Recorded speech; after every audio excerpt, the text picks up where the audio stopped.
Welcome back, everybody. It is Thursday night, and you are in the Late Late Show with the Dago.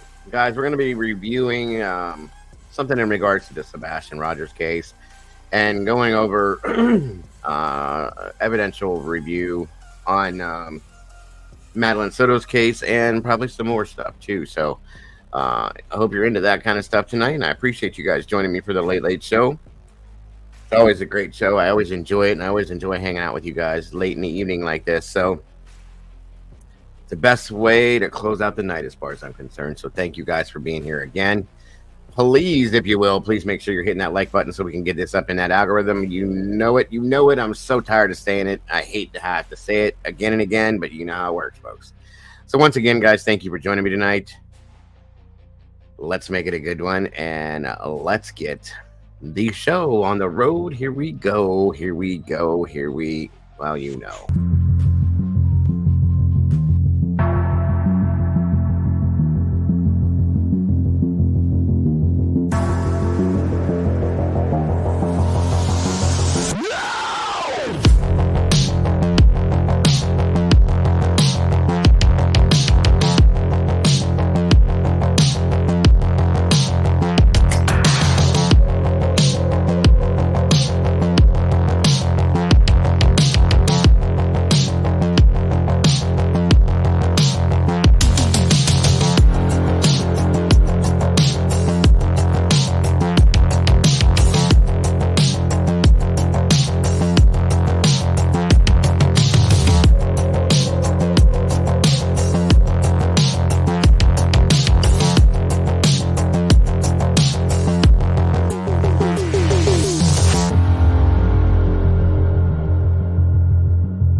All right. Welcome back, everybody. Again, great to see you all. I hope you're all having a great night. Some of you I just saw just a few minutes ago, but the rest of you I didn't. It's great to see you again tonight, and thank you guys for choosing to spend your night with me tonight. I appreciate that very much.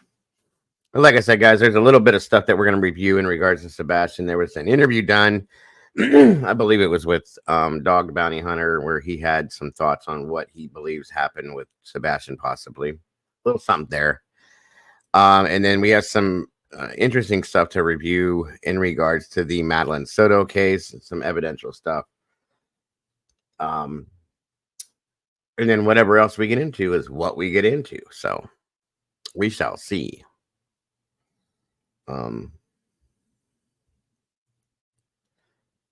It is what it is, what it is, what it is. So come on in, grab a seat, get comfortable. It's the Late Late Show with the Dago. And please, guys, if you can, share this out to anybody you think might be interested in popping in here and hanging out with us tonight. And please, if you will, please make sure you hit that like button when you come through the door so we can make YouTube happy and keep them that way. So thank you guys for that. Come on in, grab a seat, guys, and let's do this thing. I'll give you guys a few minutes to get some peeps in here so we don't have to start over and over again. So come on in, everybody, if you will, please.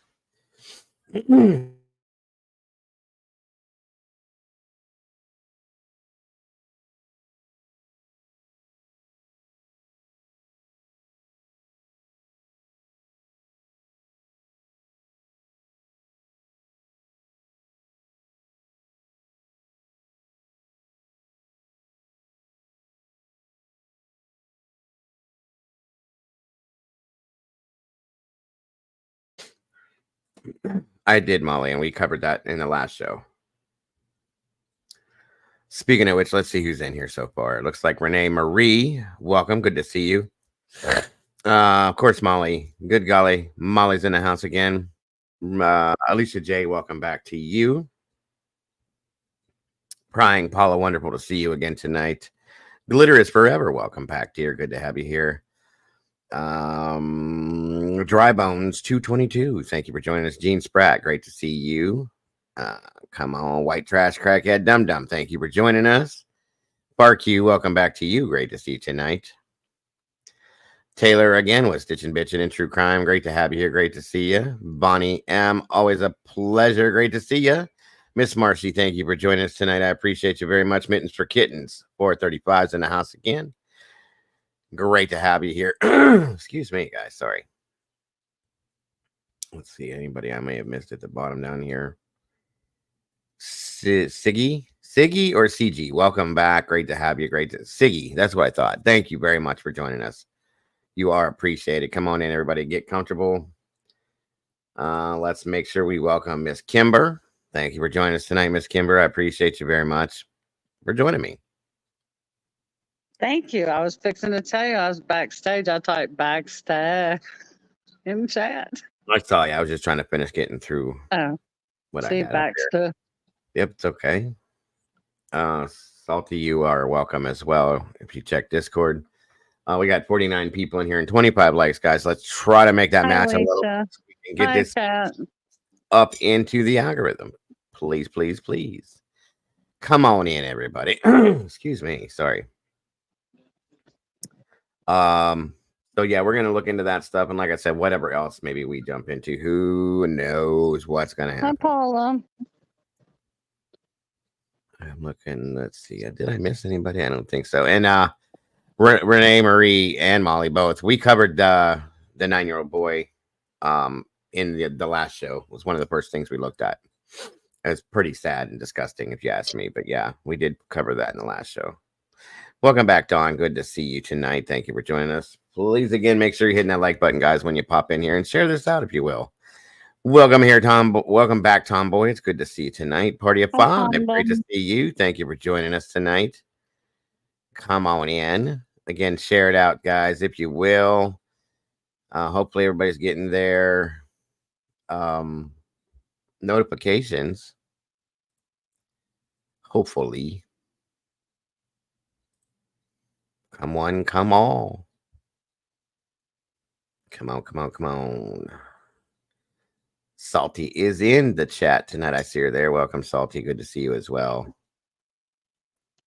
Y'all hit that bell and hit notification so that you get a notification every time Dago goes live.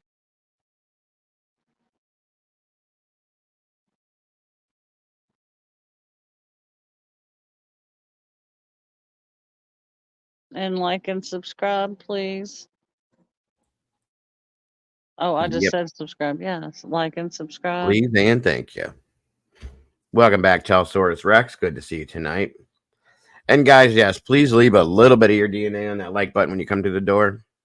Click that bell, and you shouldn't miss a little bit of anything. Kimba took a nap after work, so you know. Welcome back, Miss Bonnie. And Kimba's just a little tired tonight, Tomba.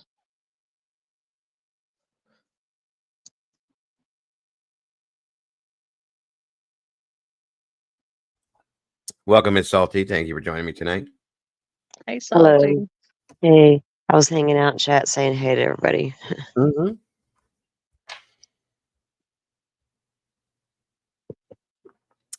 No, Molly, not quite yet, but I was thinking about that after we covered the other stuff tonight. The one from Disney. Yes, I was going to. If we can get to that after we cover this other stuff. Man, We got some stuff to look at in regards to Madeline Soto's case again, and really just a theory and opinion from a bounty hunter about Sebastian's scenario possibly. That's all. I'm not going to go any further into that because there is nothing new. So as I told you guys, I won't be jumping into Sebastian's stuff unless we get some new info, and that's just how I feel. So there really is nothing else to talk about other than that, though. it's So just something to review. That's absolutely all. another And you never know. another element, if you will. Yeah, he may have an ideal that Maybe. nobody's touched on. Who knows? And that's why I want to hear. Because he does get out and about and has ideals and works with other people. So that's all. The stuff I mean, with you know what? At this point, anything. whatever, Everything. Yeah, whatever. right. Exactly. We gotta let them try. I don't know. That's my whole thought right there. We've done everything. Everybody else has done everything. They've done everything. Who knows what he could think or see or know or whatever. So it's just a little review. That's all. Let's see. Welcome back, Leslie. Mystery. Thank you guys for jumping back in with us. I appreciate you very much. Bonnie said she got her notification. That's wonderful. Maybe that worked. And if you did that, Bonnie, I don't know. I don't know how that works, guys. The whole algorithm thing is a pain in the bootay. So it is what it is. Who knows? Maybe somebody blacklisted me. Who knows? Who knows, guys? So come on down. Please hit that like button. We got 54 people in here with 41 likes. We're almost there. B. Williams, wonderful to see you again. Come on down. I'm just trying to wait a few minutes to get as many people in here as we can so we don't have to redo it.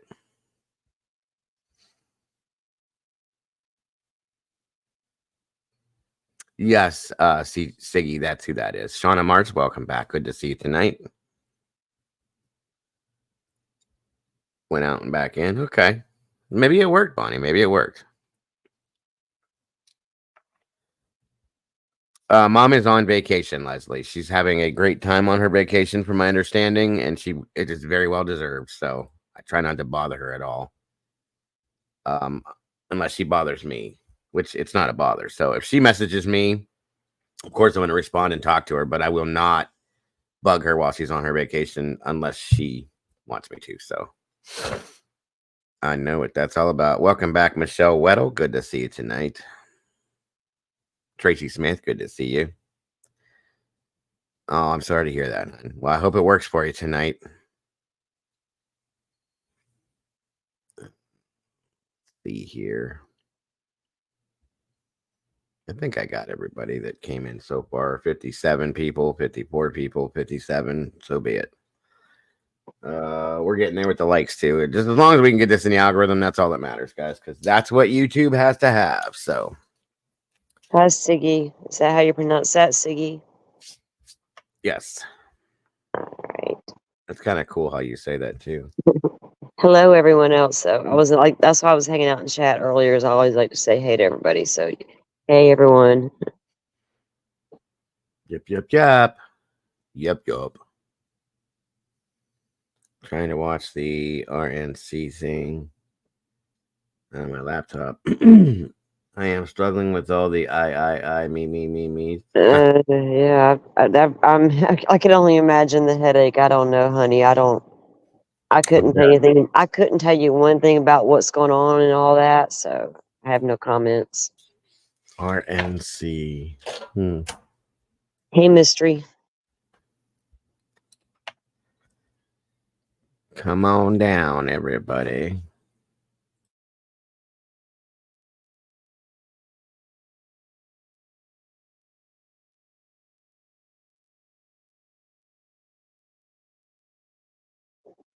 Hey, B. How are you?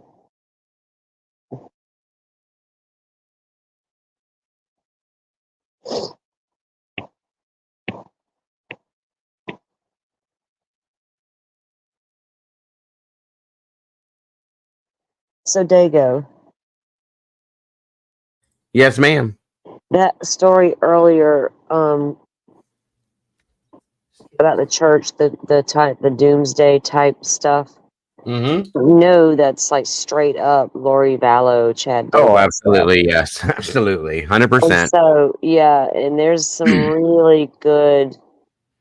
There's a really good deep dive documentary into that. Yeah, Mm-hmm. I have to get with you and show you and the link, and you can review it and see what you think, and maybe you can, Sure. you might want to use it, maybe not. It's up to you. Sure. Absolutely. I'm down for everything. You know that. 100%. So, like I said, we had Amanda Yates on here a couple months back, did a full Yeah, I thing. remember. Yeah, She was she in the had, car. yeah, That was the girl in the car, right? Yeah. absolutely. That was her. And she brought that to light then with this place. And it's just Hmm. I Yeah. with this girl, this woman, I'm sorry, she's not a girl, she's a woman, with the two children and what she did and so on and so forth. It's like you don't go from being what you are. Like I said, Doodle's son was very close friends with her, and there was never any markers of anything that was out of line. And she recently starts going to this church, and all of a sudden, poof, this happens. So you kind of do some deduction and go, what's different in your life? What happened? There's no drugs in her system. There's nothing like that. Something provoked a scenario like this to happen. It's horrible, but something provoked it. And I, knowing what I knew about this, and I asked Doodle about anything new, and she says she just started going to church. And I said, I'll be damned. And it took me right back because it's in Festus, the same place that Mandy was talking about. And here we are. So, Hmm. in my thought is welcome, Shelby Lynn. Good to see you again tonight, dear. If a young single mother is struggling, which they all do at some point, every one of you that have been a single mother has struggled at some point with something while raising your children. It's just part of life. I did it as a single father. Any single parent, right? Yeah, And, yeah. and, Any and single parent, any single even parent have their struggles, and it's just really tough. and It's really even tough on a couple with, like, if you have one single income, parents. like Yes. one stays home with the kids and one works. I have such respect for that, right? Mm-hmm. But even just if that alone, the one income thing alone's enough to be a stressor, today's economy, that you couple that with being a single parent, it Right. just, yeah, So, it amplifies it. and with that being said, a lot of people will look to somewhere for guidance, and a lot of people like to look to the churches because Hmm. it's the Support most. It's a full board support of multiple people. It's also a is like role model support. yeah. Your children will have a place to go and get these things. The good role model, learn about the Lord, learn how to live properly, and be there for you as a parent, as that place to go to take the kids safely, right? Mm-hmm. And sometimes it's not always the case, Right. unfortunately. And Right.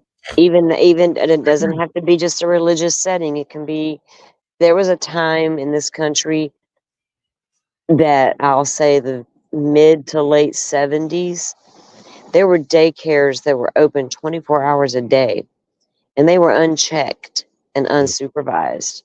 They didn't have to go through a bunch of anything except, go get your little license and boom, you're a daycare operator. They didn't even care how many kids you had in there at one point. There was never there was no good regulations, I should say. No regulations at all in some cases.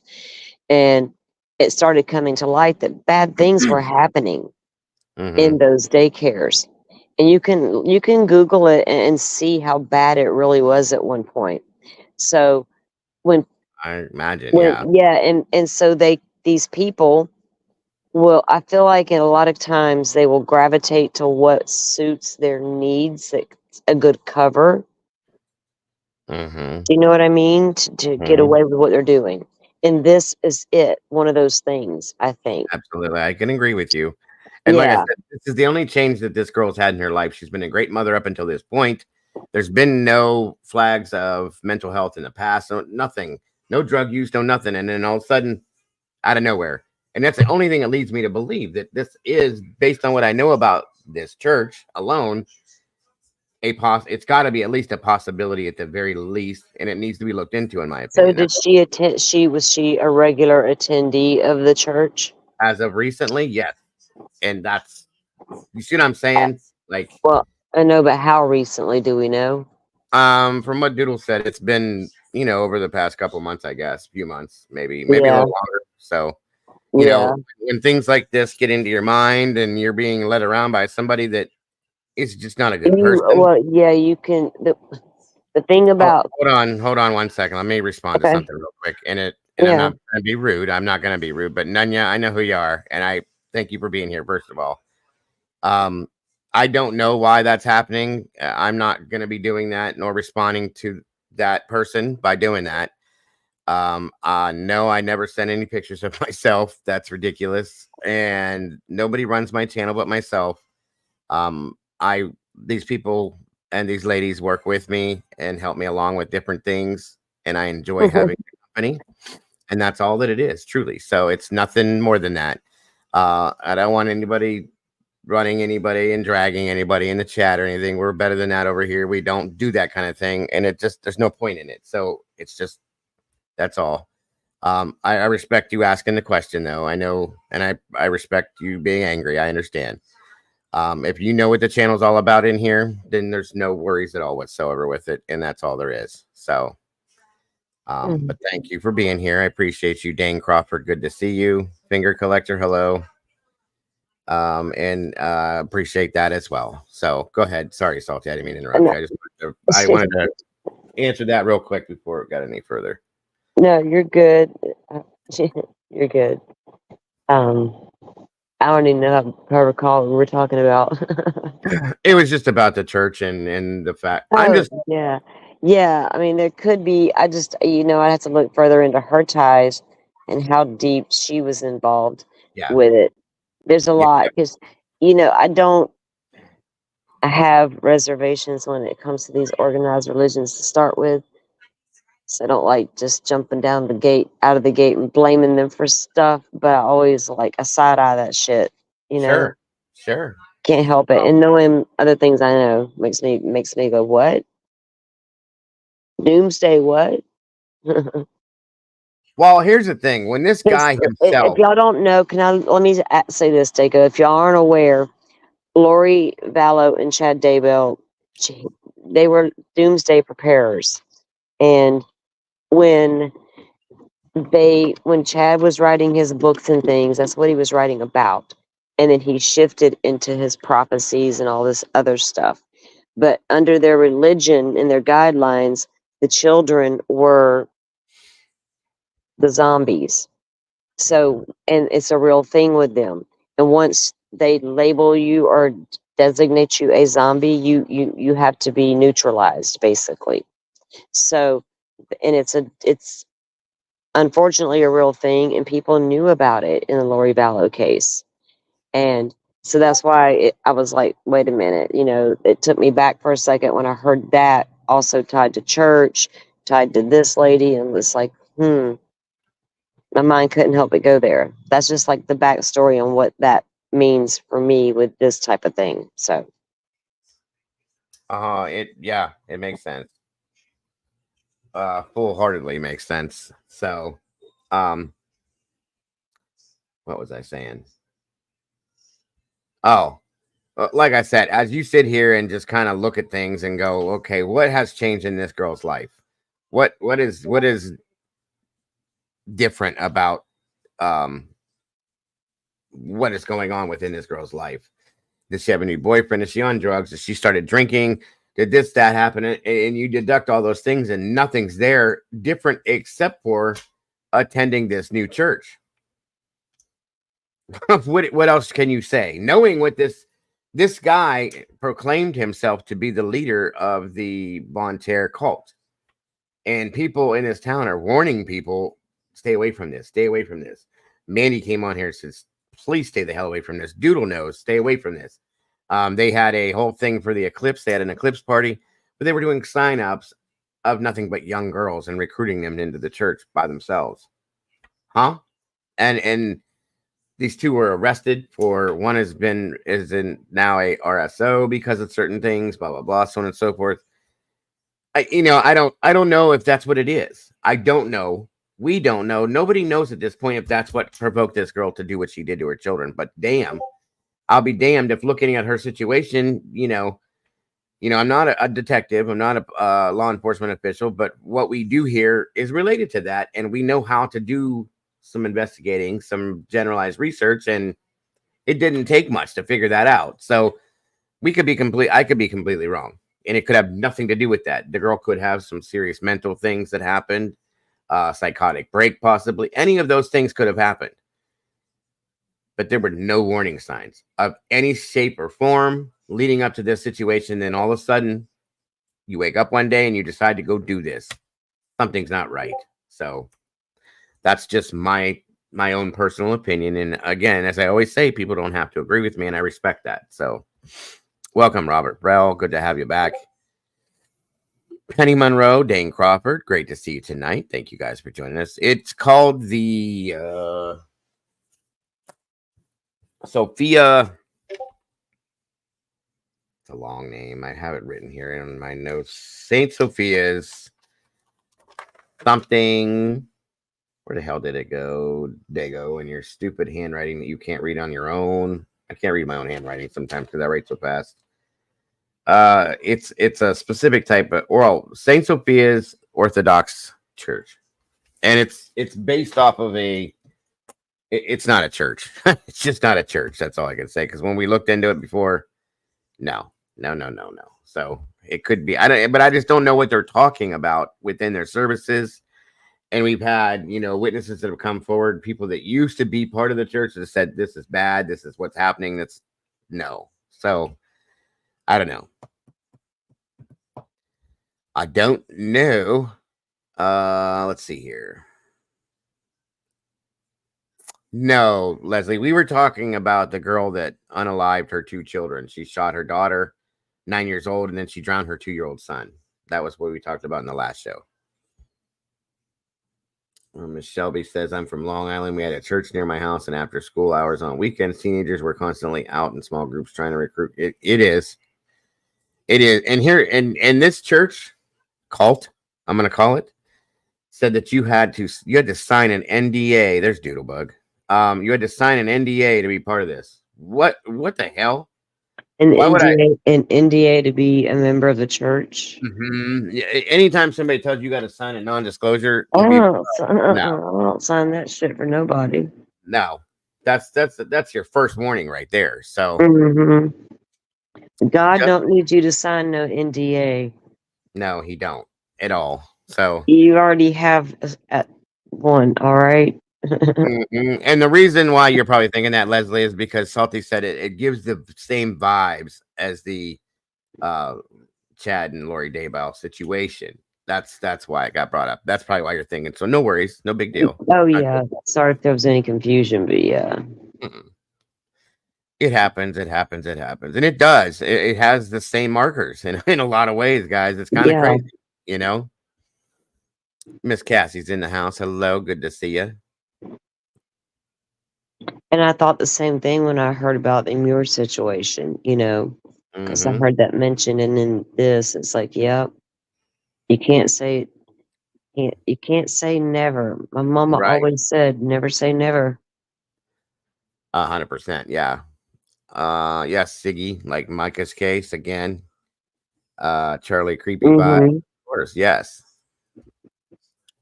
Have a good night, Cassie. Thank you for stopping through. Yes, same thing. Yeah, back in the early 90s, no adults, just teenagers. They would follow groups of kids around hanging out and go, yeah. We had a place like that here too. It was kind of crazy. And you just kind of know, like, when something's not right. And most people do, I should say, and just stay away from it. It's better safe that way. So are you still here, Kimber, or are you out already? Kimber. Yes. There she is. There she is. All right, guys. So let's get this thing on on the road. Let's get the ball rolling. And I'm gonna throw up some stuff here first in regards to the Madeline Soto case. Because as you all know, we've been following that very closely and very tight, trying to keep it together and learning every bit of what we can about this and what's going on with this scenario. For anybody that may not, okay, you go ahead and do that, Virgo. Have a great night. Report away. Um, um, That's interesting. I know. Do what you got to do. I'd like to know why, but that's I kind of was like, I'm thinking, okay, let me know if that. Let me know if you get an email about that, because I'm curious to know why. What the hell? me too. Anyway, moving forward, as you'd say. Right. Peaky X, welcome. Good to see you. Moving forward, Virginia, welcome back. As you guys know, we've been following this very closely. And it's a horrific case for those of you that aren't familiar with it. A 13-year-old little girl lost her life, and before that had been being abused for years by her mother's boyfriend, or whatever you want to call him at this point. And as we've looked into it, we've come to the realization that there's a very huge plausible possibility that her own mother was involved in this situation as well. So again, this is why we're following along and trying to help to bring awareness to get true justice for Madeline herself. A very horrible situation, you guys. So Yeah, we've read through the documents, and we know that even in the documents, she lied from the very beginning. The interviews on TV, she lied. We've all known that. Um, this is the piece, I think, Dago, from this is the one I sent you, right? yeah, this is what this is So all this about. is the one that dropped earlier today. Mhm. So this should have the latest information that we've probably gone over. Some things we probably haven't heard, we'll see. But it's going to be interesting, I think. I just was curious to see, as well as Dago was, as to what they have to say about it. So Anything like I've told you guys that drops on this case, I don't care what it is. If it's a 5-minute piece, I want to know what it is. So that's why we're gonna give every bit of any information we can on this and make sure that it comes out as factual stuff. So Darcy Miller, welcome. And yeah, I guess we're gonna get reported for being too nice, Paula. So be it. Stop being so nice, everybody. that's funny. Yeah, I agree, Siggy. I do agree. I think we all feel that Jen was very aware at this point. So Oh yeah. here we go. It's 11:22, guys. Get ready. Give me a minute. Glitch, ghost. Every time.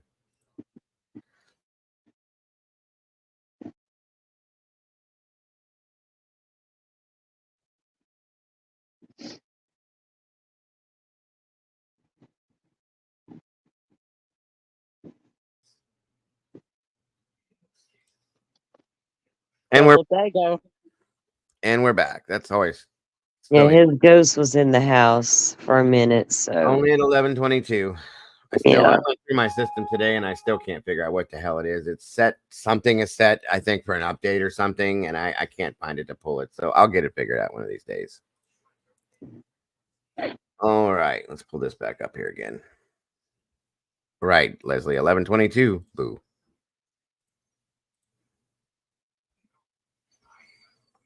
I agree with that, Darcy. I think a lot of us do, honestly. Agreed again, Shelby. I think we're all on the same page with this. I've not seen anybody anywhere, and I've looked around, that feels any different than we do as far as Jen is concerned. I've not Oh yeah. anyone. So, this is not out of the realm at all, in my opinion. So, all right, guys, this is again brought to you from my favorite place, Court TV. I love the stuff they do, and I always show it to you guys when I get it. So, thank you, Salty, for bringing this to us as well. The 1122 monster. That's right. It's kind of interesting what that number means too. I always thought that was pretty wild. We have to get you some kind of little thing that floats around at that time. Like warning, 1122, warning. I'm gonna make a t-shirt of this says it's 1122. Hold on to your seat. From the True Crime Cafe. It'd be interesting. Yeah, okay. All right, guys, let's go. Make sure you guys let me know if there's any, or let me double check it first. Any audio issues? Of course. Of course. Of course. Need to make an 1122 banner. Yeah. 1122. Here we go. Did you guys know Crafts and Crime? Welcome. Good to see you. Nothing yet, Crafts. That's going to probably not come out.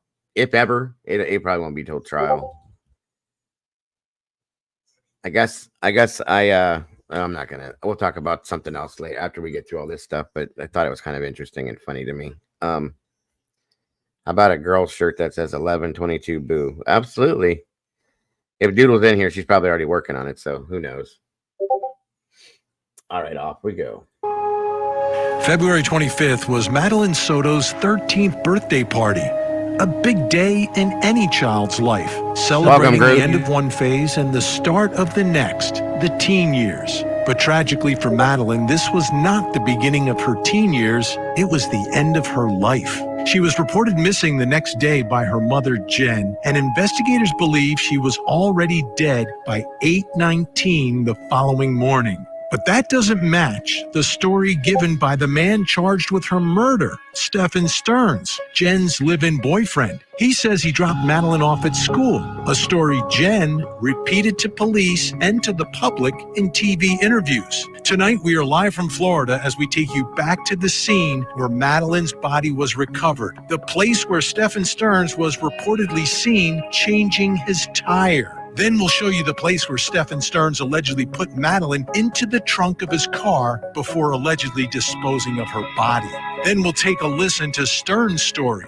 Does it match up with the evidence? We'll take a closer look as we continue our investigation into the tragic life and death of Madeline Soto. I'm Vinny Politan. Thanks for joining us here on Closing Arguments. Madeline Soto was just 13 years old, had just turned 13 years old. And if you take a moment and just think about the life that she lived, when she was born, her parents weren't together. It happens.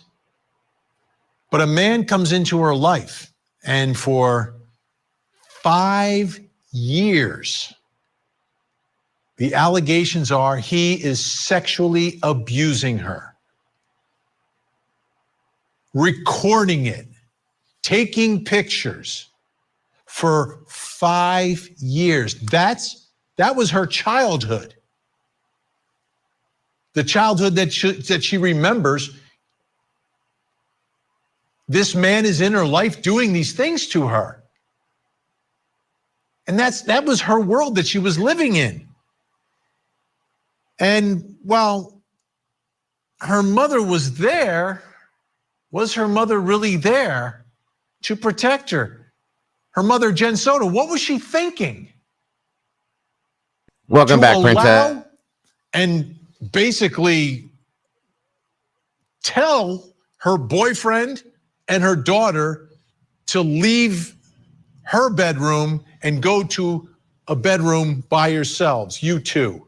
You two go over there. I need to sleep tonight. You two go somewhere else. And you wonder sometimes how people get access. Like this is absurd. The way this access was given. And these are the words of Jen Soto herself. So you take her words, you take the allegations, you put these two things together and you're like, how does this even happen? And Stephen Stearns recorded all of this on his phone. That's how they found out. I mean, he has possession of hundreds and hundreds of images going back years, pictures and videos.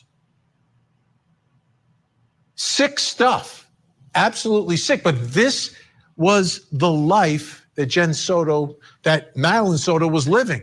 And Jen Soto was either oblivious to or turned a blind eye to. Either way, what was she thinking? So in figuring out this case and finding Madeline because she was missing, that's how this story started. They discovered the phone during the course of the investigation into a missing child. But the key factor in all of this may have been a flat tire on his car. He has to stop to fix a flat. The story's in the news. It's everywhere down in Central Florida. And someone sees the story and says, well, wait a minute. I think I saw that guy. And let me tell you where I saw him. Makes the call. Deputies investigate. And they end up going to the scene where the body is recovered. Take a look here. Thank you, The Dudo. witness stated he saw the suspect vehicle, a silver sedan, pull off of Hickory Tree Road, and the subject with a tire iron in his hand, wearing a black shirt and a green hat on backwards, standing near the vehicle. The witness made eye contact with the subject. He stated he was not exactly sure at the time, but it was around 13-20 hours in the afternoon.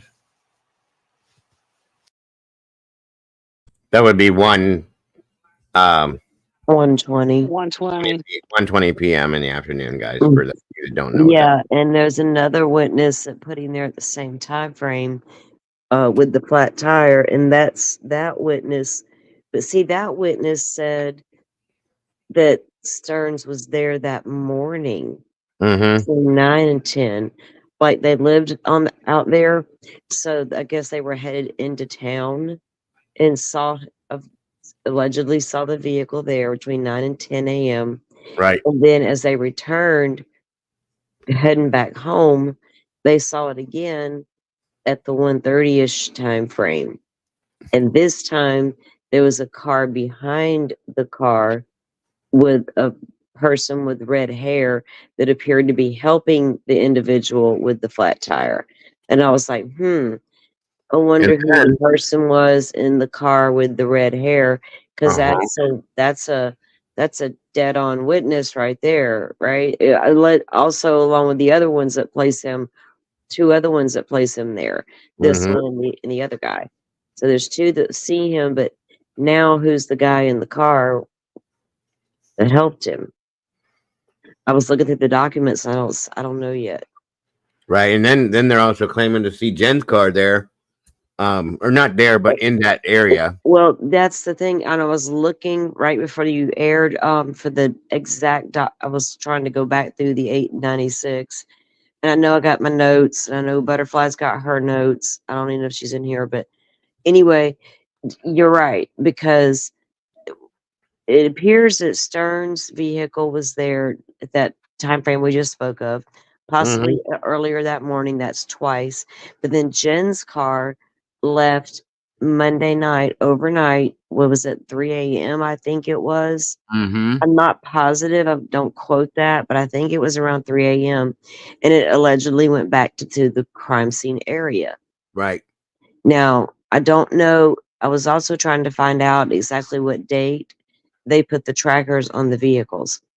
If it was the same day Maddie was reported missing, which would have been that Monday, which would have meant they were tracking it that night, or did they put them on there Tuesday because they had to get their warrants, right? Yeah. So I'm trying to figure that out so we'll know. Because I got to know. Oh, yeah, I'm right there with you. We'll get to that point, I'm sure, eventually, but... Yeah, I mean, it's all right there. It's kind of like other documents. You got to just line up the times. Like, you know what I'm saying? It's all there. Absolutely. Thank you, Ms. Paula. Gifted a membership. I didn't see exactly. Nice. I can't see who got it, but thank you very much, Ms. Paula. We appreciate that. So what was Jen's car doing back out there, right, Dago, in the middle of the night? That's my question. Like, what and who was in it? Was it him and her? You know, was it? Yeah, exactly. That was my thought. Who And was what were they doing? Who was driving, and who was the passenger, if there was one? Right. Yep. Absolutely. Welcome, Why sweetie. would you go out there in the middle of the night? Because I think in the interviews they both state they were at home all night. They did. That they did. Oh, Molly got it. Well, congrats, Molly. Welcome back to the sauce. Just interesting they would go out there in the middle of the night, isn't it? Like, why? It's like... Oh, well, was something forgotten? Did they try to change something? Did they try to move her? I mean, what was this? Did he drop something and maybe went back to try to find it? Mm-hmm. Or to see if that's really what happened? kind of risky. I mean, it's dark. It's not a well-traveled road. It's out there. I don't know.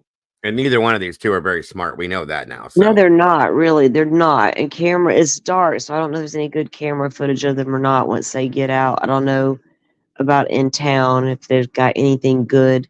I haven't seen that yet in the documents. But if you're out there and you're pulled over as if you're like, you know, in the middle of the night like that, if a cop sees you, they're gonna pull over and say, "Hey, are you okay?" But I don't know if a random person would, like, you know, like, oh, just a car broke down. I don't know. You'd pass it. Yes, I don't know what the hell were you doing out there though. That's weird. that is the question of the hour for sure. Let's see here. Jen tells Ellie that he went out that night. Of course he did. So it says she did tell Ellie.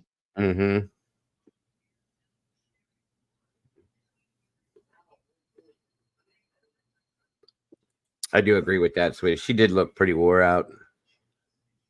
According to what we were told, she was always tired too. So who knows? Who knows? I'd like to know though. Thank you, Sherry. Let's move on. It's an eyewitness seeing something and saying something because the media is reporting something. It's all about a missing child. But in this case, it was a murdered child. Court TV producer Cody Thomas joining us live tonight from the spot where Madeline Soto's body was discovered in St. Cloud, Florida. Cody, great to see you tonight. So we're returning to the scene. I want you to walk us around there so we really understand it in light of all the new information that we've received.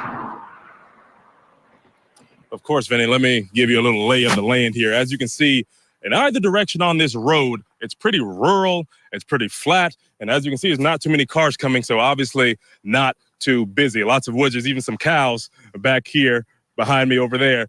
But what's important about where we're standing right now, you mentioned that eyewitness seeing Stephen Stearns carrying that tire iron. He was actually right here in this area, changing the tire on that silver Lincoln MKZ. Now, how do we know that that eyewitness was correct about seeing Stephen Stearns? Well, according to those court documents that we now have, he was caught on camera back at the dumpster at Venetian Bay, conveniently throwing away a spare tire in that dumpster. So let's walk across this road to show you a little bit more, but we're going to look both ways to stay safe. Coming across over here, and this is actually the remainder or the continuation of a memorial for Maddie. As you can see, they've left some lockets here. When we were here just a few months ago, back in March, when the story was still very fresh, it was a little more luster to it, but obviously this community still cares. And actually, as I'm reading the sign right here, it says the memorial display is being relocated, new location to be announced. So obviously, members of this community still care about this story. But what's most important, and also probably the most sad part about this, is that off here to my left, and that bamboo thicket among those trees, is actually where her...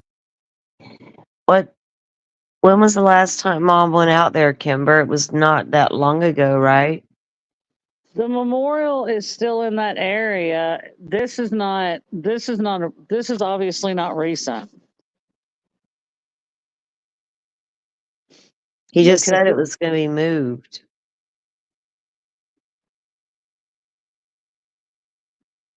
Isn't that what he said, Dago?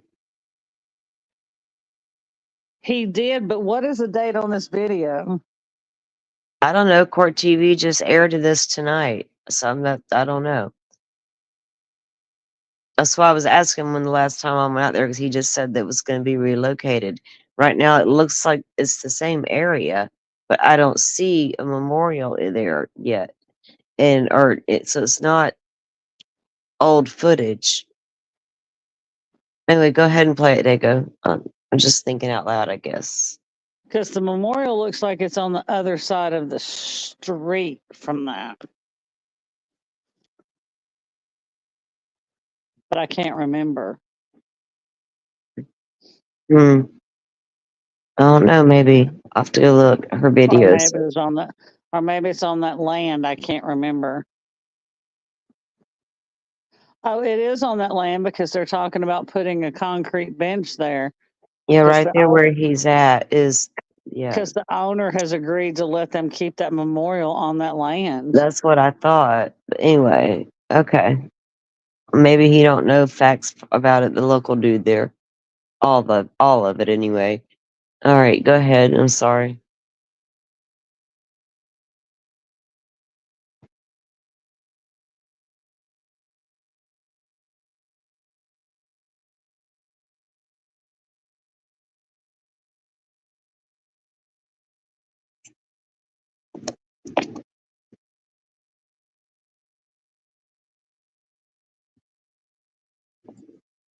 Her body was eventually found by police. So as you can see, it's very rural, very, very wide open out here, easily accessible by anyone. Now, Cody, another important part of this was how he got there, right? Is that barbed wire fence that is right behind you now?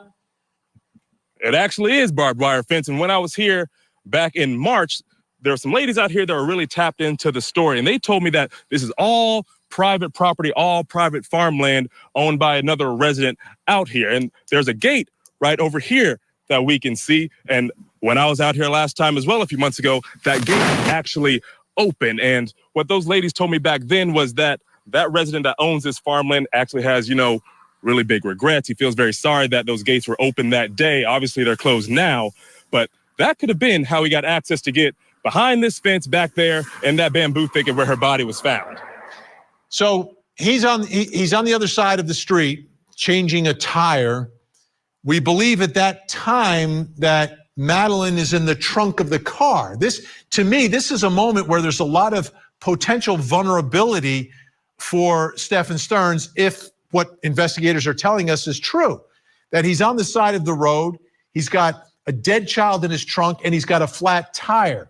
When you look at this area, I mean, the place where she is put. Yeah, we could take another look right here down. Look at how wide open it is.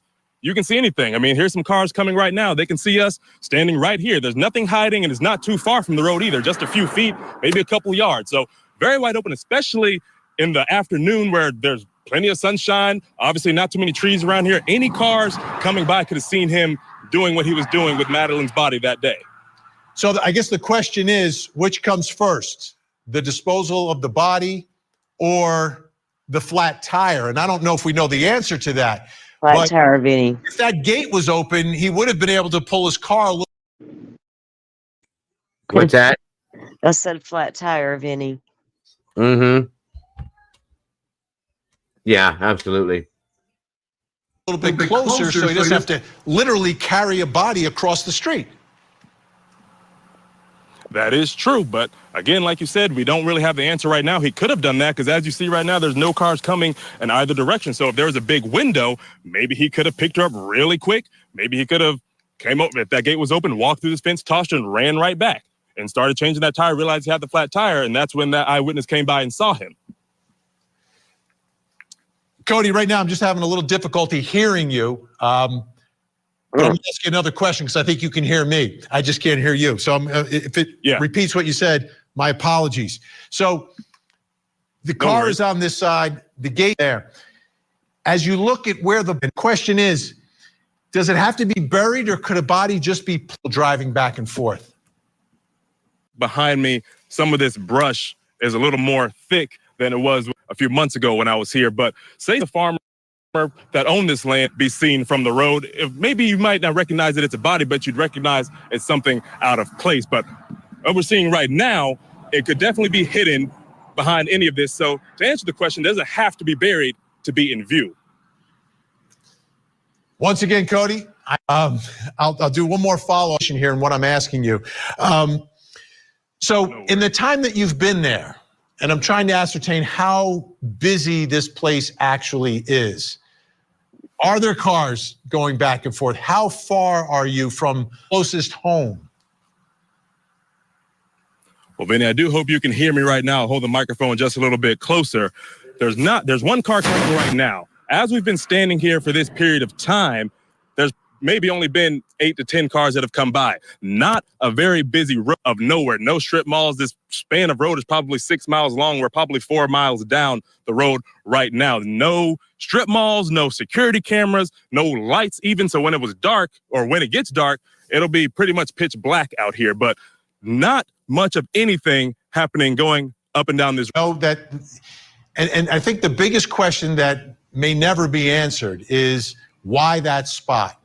Was there any connection, or was it just happenstance that you get a flat tire? Oh, I look over here, here's this body, because where you are is miles from where they were living.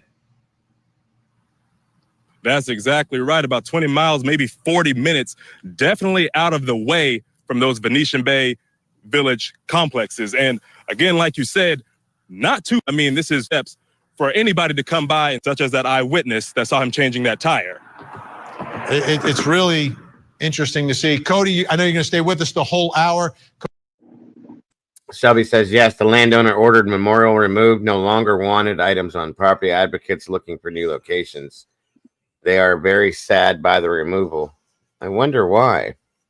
Because I know Mom, when she was out there, she had spoken to the person that handles all that stuff over there, and they were okay with everything, but maybe it just got to be too much for... And maybe there was some damaging being done to the fence or something. I don't know. That's really sad, though. I'm sure they'll come up with some way to memorialize it in a good way, though. I pray they do, at least. Because I know that we put together from this community and this channel a set of the locks to hang on the memorial thing for Maddie and some other things. So... I don't know. I hope that is able to be worked out at some point. That's sad. Cody Thomas. Thank you, Shelby, for the super chat. Very much appreciated. Live down in Central Florida. When we come back, we're going to take a look at the place where Stearns allegedly removed Madeleine's body from the car and placed it in the trunk. Plus, coming up next hour. The Black Swan murder trial begins next week, and tonight we take a closer look at the tumultuous relationship between Doug Benefield and his wife, former ballerina Ashley Benefield. To you, the abuse was.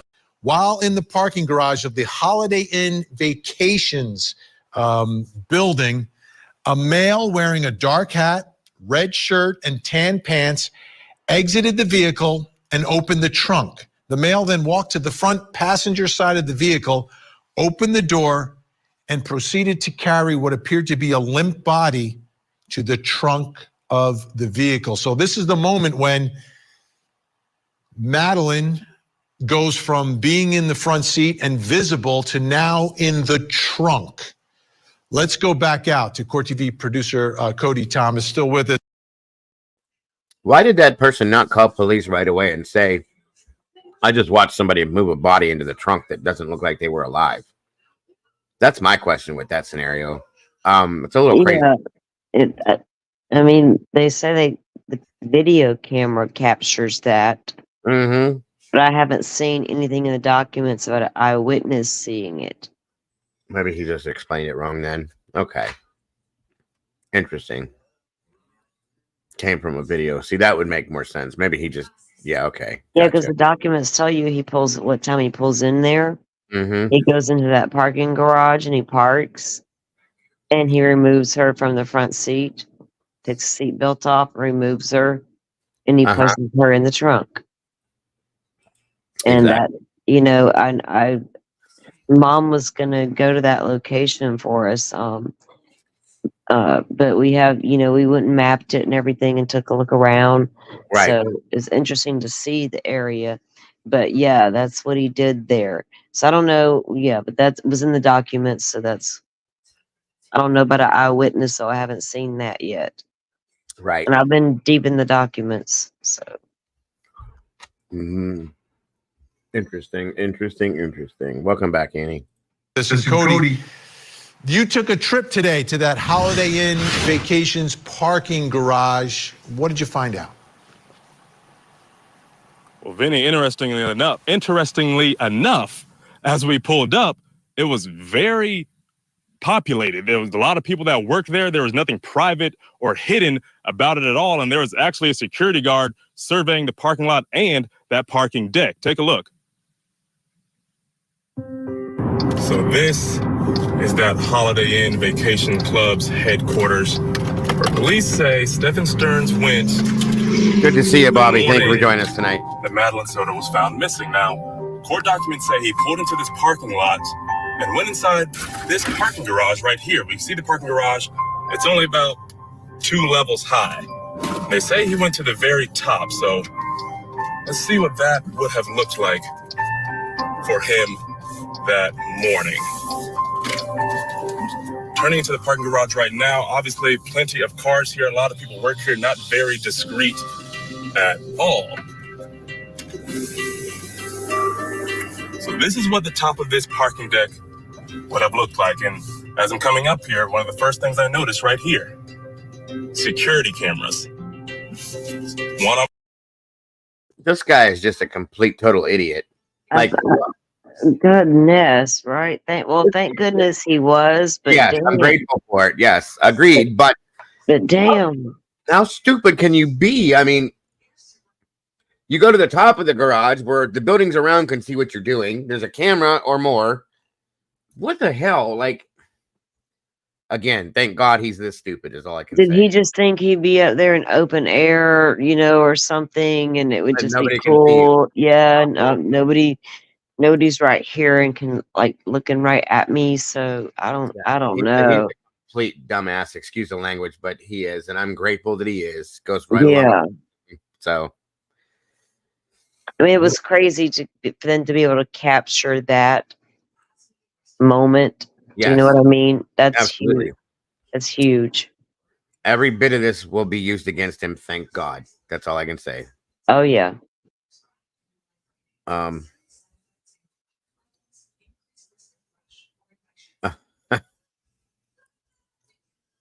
Moving on. On one side of the pole, on the other side as well. I'm looking around. I don't see any more. Oh, I see one over there in that corner too, far left corner. And police say in those court documents that at least one of these cameras caught a man looking similar to Stephen Stearns that morning, parking his car, that silver Lincoln MKZ that we've heard about in this case, getting out, opening the trunk, going to the passenger side seat door, opening that door, and carrying what they worded as a limp body to the trunk of that car around 9:42 a.m. and then leaving just a few minutes after. And Vinny, just to note, that parking garage is only about 10 miles or a 15-minute drive from the Venetian Bay Villages where Stearns and Madeline Soto and her mother lived. So not too far away at all. Couple things strike me, right? So it's Florida, it's hot.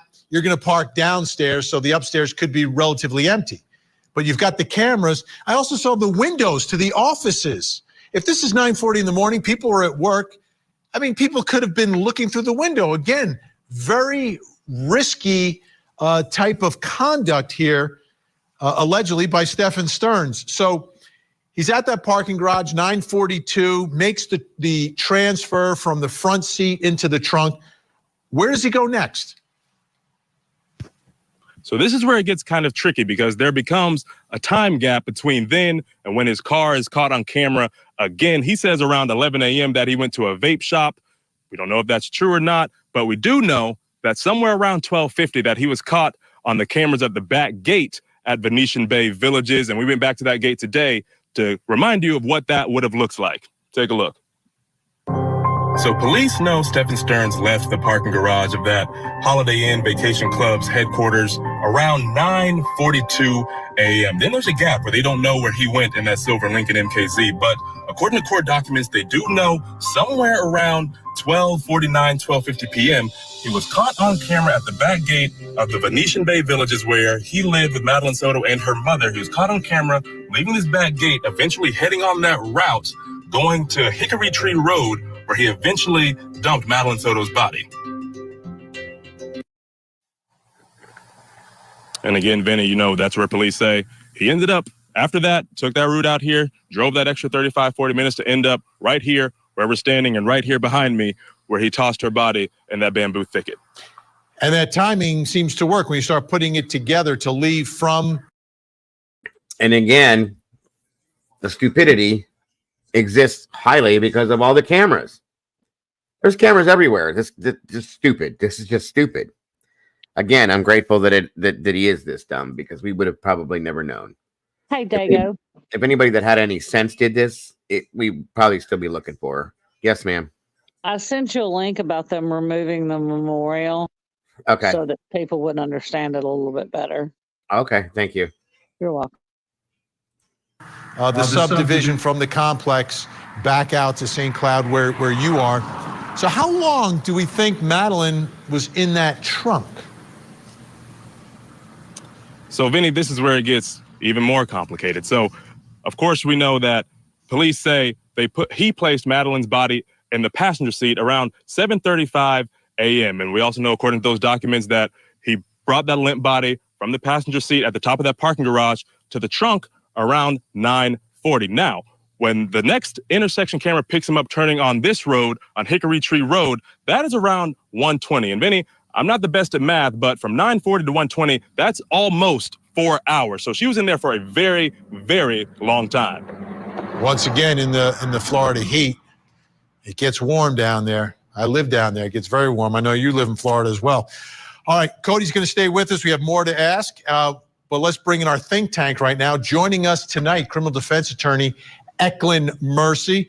Also joining us, criminal defense attorney and the attorney who represented out in Arizona, Kirk Nurmi is with us, and El Presidente of the West Coast Trial Lawyers, former federal prosecutor Nima Rahmani. Great to see everyone tonight. This case, everything is at stake. You've got the sex abuse charges, but then you have the separate charges for the murder. It's a death penalty case. Eklund Mercy, looking at the conduct or alleged conduct of this man, from my perspective, the thing that really strikes me is how risky a lot of this is. You're going on the top of a parking deck right when everyone's getting to work, and you're taking a body out of the car and throwing it in the trunk. You are pulling off to the side of the road, got a flat tire, you're popping the trunk, and then you're taking a body to the other side of the road and dumping it in the bushes. What are your thoughts? Well, under my mentor, Sue Ellen Fleming, she always says that child molestation cases were worse than murder cases. And here we have both. And the issue is, I've never seen them together. So especially you have somebody who's made a. Once we get through all this other stuff, Annie, once we're done, if we have time, then yeah, we can do that. Absolutely. Habit of it, and suddenly we have a death. So it's a surprising event, and his actions seem erratic. So the problem is with cases like these, because they're kind of morally repugnant, it's really hard to really investigate, because it's hard to find people who will either want to investigate it, want to prosecute it, or even defend it, because there's so much footage. And the problem is the footage, unfortunately, although repugnant, holds keys to what actually happened to Ms. Soto. And it sucks, because you need somebody to look at every single video to make sure she wasn't sold, that other players weren't a part of it, because the actions were so erratic. Let me ask you, Kirk, what are your thoughts about that spot where Madeline's body was left? Do you think it's a flat tire? It's just oh my goodness, I have a flat tire, and it's just okay, looks across the street and sees a place to do it? Or do you think the body is left there and something else happened for some reason this tire ends up flat? Vinny, I do. And sadly, I think this is a situation where he probably did get the flat, went to the trunk to get it, and realized he needed to dispose of the body, and felt like this was as good a place as any to dispose the body. So, I don't think any of Mr. Stearns's behavior is anything other than risky. I mean, he recorded some of this vile behavior. He did some of his acts on the Cape, as you said, on video, and this is just consistent with that. I think it's just happenstance. He's going to cast himself as a victim throughout this trial, and so I think this is all just consistent with his morbid mentality. Nima, that parking garage, there's cameras everywhere capturing a lot of what he's doing. Does that strike you as someone who has planned this, or someone who is in a panic and is just reacting to whatever happened here? I mean, I'm trying to understand it, because there are literally like cameras at the dumpster when he's throwing away the backpack. There's cameras when he's carrying the body. There's cameras at the entrance and exit of the complex. And it seems like he's propping her up in the front seat and she's either dead or passed out. Vinny, this isn't the smartest criminal defendant we've covered on court TV. And someone who sexually abuses a young girl, either with the help of her mother or at a minimum in the presence of her mother, is not someone that really cares about getting caught, in my opinion. I mean, you have all this video evidence. Obviously, we've talked about the cell phone evidence in Stearns's phone, and whether it's license plate readers, whether it's cameras. I mean, we have now eyewitness testimony. There's going to be a lot of evidence in this case, and this is someone that, frankly, was not careful, was risky, probably thought he would never get caught, and you could tell from those brazen lies to law enforcement when they originally reported for Madeline Soto missing. Eklund, the allegations are he's doing this for, I think, at least 5 years, this abuse that they found recorded. Like, I'm sure there is potentially abuse that's not recorded, but this is what's like documented and they were able to retrieve. But the murder happens right after her birthday party, 13 years old. She's now officially a teenager. I don't think that's a coincidence. Do you? I don't know. The thing is, why now? So unless he's going away for a long time for sexual battery, it's no doubt about it. But the problem is we have a report. We have. Is he? Thank you, Siggy. I really appreciate that. I feel the same way, and I'm glad to see that you are enjoying your time here. I hope to see you here for a long time. Thank you. Is he on the dark web? Did he, is her birthday significant for something else? There's so much, because the evidence is it's so outweighed. Like, it's 1,500 pictures. For who? For what? For why? Exactly. Right there. For who, for what, and for why. That's what I believe Salty and I have been on this since the beginning, trying to figure that out right there, and which is why I think we both feel that there is more to this, and possibly a link to a ring possibly with this, guys, because that's a whole lot. If you think about the amount of images, that's a whole lot of images just for one person. Come on. Like, there's got to be a reason behind that too, which plays more into the case, in my opinion. So that what she just said right there alone is exactly how I feel.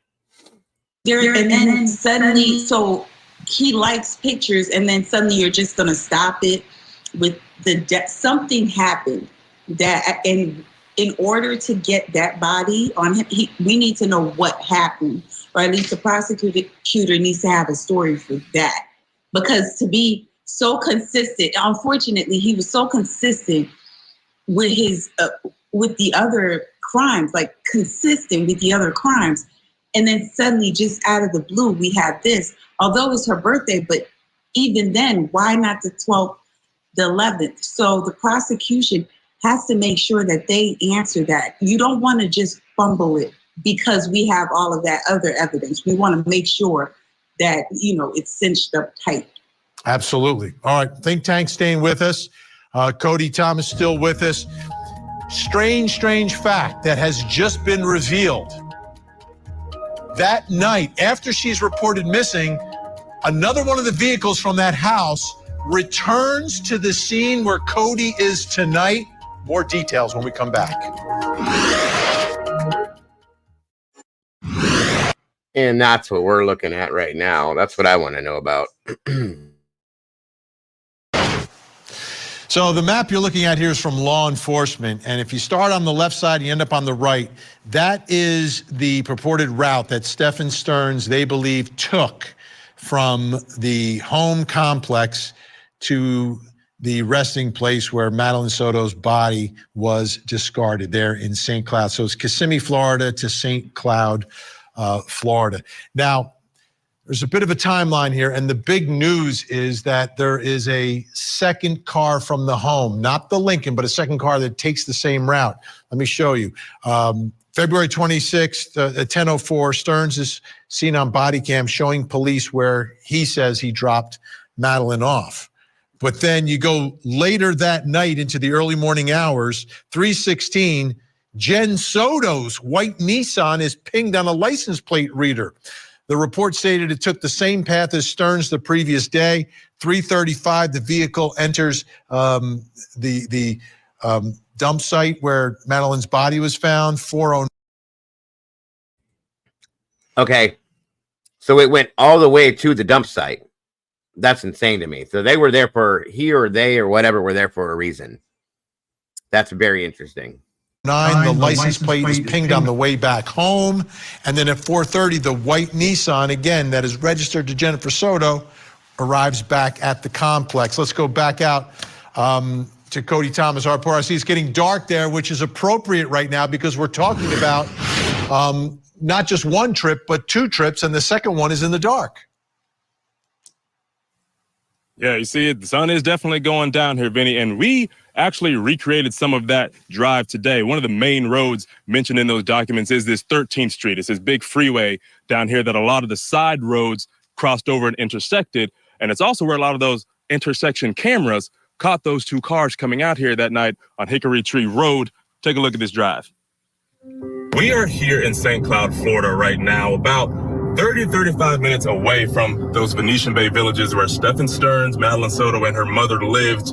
This is 13th Street. This is actually one of the roads mentioned in those court documents, going through a bunch of intersections with cameras, which is how police say they tracked his silver Lincoln MKZ out to this area. 13th Street, we've crossed over Old Canoe Creek Road, Neptune Road, Budinger Road. Lots of these intersections, as you look at them as we go under one, we're about to go under one right now, there's cameras at all four sides. So it wasn't a hard lift for police to track him out to this area, again, 30, 35 minutes away. But the key here is, of course, they tracked that silver Lincoln MKZ out here using these intersections. There's another car, a small Toyota registered to Jen Soto, Madeline Soto's mother, that came back out here around 3:30 a.m. We don't know who was driving. We don't know if Stephen was behind the wheel. We don't know if Jen Soto was behind the wheel or both. But it was out here going the same exact route. The only difference is Stearns' car left from the back gate of Venetian Bay. The Toyota left from the front gate. So the first few streets that the cars are tracked on are a little bit different. But as you look at those court documents, once they get out here at the intersection of Old Canoe Creek Road and 13th Street, everything lines up the same. Stearns was out here around 1 o'clock in the afternoon, 1:08, 1:15-ish, before getting to Hickory Tree Road, where Madeline Soto's body was eventually found. But that small Toyota was out here around 3:30 in the morning and didn't return back to Venetian Bay or in that area until after 4 a.m. So, we don't know who's behind the wheel, but up for speculation once that trial begins. And Vinny, I think I did misspeak in that it was actually a Nissan, not a Toyota. But just to remind you that we are out here at this location about 40 minutes away from where they live in Venetian Bay, which definitely is out of the way, especially after 3 a.m. Now, another part of Stephen Stearns' story, getting to that, they asked him if he went anywhere that night, right? Like the night of the drive that the Nissan's taken. Well, Vinny, you're absolutely right. But Stearns claims that he never left the house that night. Take a listen to this. Did you and your wife, when you guys were looking for where did you guys look? Me and her stayed local. It was all the rest of the family that mobilized and was beating the bushes. And did you guys drive together or separate? I don't think we drove anywhere when we were looking. You didn't drive anywhere? Not that I recall. Did you guys go anywhere last night? Was that media? Maybe. I think Fox 35 or something was coming. If it is, let me tell him to use it. Okay. I don't recall. You have to ask her if we went anywhere. I don't recall. I was so zonked out on Ativan at that point. Okay. It was a wreck. And of course, Vinny, knowing what we know now, we know that absolutely was not the truth. Right. Someone from that house is in that Nissan. It's either him or her or both. Another part of his story, getting to his story, and he mentioned this a lot, and when he says he was driving Madeline to school, that they were going to go to McDonald's, that they're going to stop at this McDonald's. And he keeps harping on it, the McDonald's, that's why we're leaving early. Did you come across that McDonald's? Well, yeah, I did. I found that McDonald's today, Vinny. Of course, at that given moment in time, before knowing what we know now, it became a battle of his story versus the police's story. But I did find that McDonald's, and it actually wasn't too far away from Hunters Creek Middle School, where she was supposed to be that morning. So Stern's story to police was that morning that Madeline Soto went missing. He says they got up early to go to McDonald's. They left. Madeline had already eaten a bagel or a biscuit or something of the sort. She wasn't hungry. She didn't want McDonald's. They ended up going back to the house early before he says he eventually took her to school. Now, we now know that's not true. And this McDonald's is on Town Loop Road. It's only about 10 to 12 minutes from Venetian Bay where they lived. And actually on the drive over here, we passed Hunters Creek Middle School where Madeline Soto was supposed to be that day. And we also passed Peace United Methodist Church where Stern says he dropped her off in order to walk to school that morning. Again, we now know that's not true. We now know that Stearns was actually on a different route, headed out to Hickory Tree Road in St. Cloud where Madeline Soto's body was eventually found. And again, Vinny, that was yet another untruthful story told by Stephen Stearns, and there could be many more to come as this case continues to develop. All right, so just a real quick question. It's really dark behind you right now. They were there, and it's just past sunset. They were there at 3 o'clock in the morning. There's no street lights or anything, right? It's just complete darkness? Absolutely no street lights. In fact, if we turn this light off in front of me, you wouldn't be able to see a thing out here on this road. All right, can you turn it off? Turn it off for a second, just so we can see how dark it really is. Cut the light. 1 second. Yep, yeah, okay. That tells the story. Where'd I go? You're gone. Cody Thomas in St. Cloud for us tonight. Thanks so much, Cody. Great reporting, as always. Let's bring back in our think tank, Eklund Mercy, Kirk Nurmi, Nima Romani. All right, Kirk, what's going on here? What are the questions you have about this second trip by a second vehicle from that household? It's Jen's car. Stefan obviously could have access to it. What are the questions you have? How significant? What is the importance of this return trip that night after they've told police that there's a child missing? My guess is it kind of supports the theory, the idea that the placement of the body wasn't what he chose, but a matter of necessity based on the flat tire. My guess is that this is supportive of the story that he went back. He started getting nervous. How easy was the body going to be able to be seen? So he drove back out there, took Jen's car so it wouldn't, correlate back to him, that maybe it looked like it was her. But the only real question then that this gives rise to, if the cameras could pick it up or not, was there one or were there two people in the car? And that would possibly be Jen Soto, right? But other than that, there's no real questions here, because I think it's really consistent, even wraps it up tighter for the prosecutors, because they say he had to dump this body out of necessity, and he went back to make sure that it wasn't going to be discovered because he knew the police were looking. He knew that the heat was on. So he wanted to double check himself at 3:30 in the morning. Nima, I'm thinking about Jen Soto right now. It's her car, but it's her daughter that's missing. They report it. They're, with police. that night. Then they come home and then someone leaves for like an hour. Like, she would have to have some information about this and have some explanation about what's going on here. Well, Vinny, we're all thinking about Jen Soto and why hasn't she been charged and will she be charged? And, Kirk nailed it. There's no question that it's Stearns going out. Maybe he took Jen's car because his car has a spare tire and he didn't want to drive on a spare or wanted to throw law enforcement off. But he was doing something with that body. Why else would you go to the scene of the crime at 3 or 4 a.m.? But, I agree with you. I got a lot of questions about Jen that I don't have about Stearns. I think Stearns is going to be convicted, probably put to death. But what did she know? What was her role in all this? At minimum, seems like a failure to protect. But we may even have a co-conspirator here. We may have an accessory to murder. So there's a lot of questions I have about Jen. And let's not forget about Stearns' jail emails. He's talking about someone else who was involved in the case. Now, that could be all lies. We know he's a liar, or it could be Jen or someone else entirely. So, Eklund, we don't know the status of Jen Soto right now. We don't know if she has cooperated and is like on the team of the prosecution and helping them fill in the blanks of things that they may or may not know about what was going on behind closed doors. We don't know if she's still the subject of an investigation. We do know she hasn't been named as a suspect. She hasn't been arrested. She hasn't been charged with anything.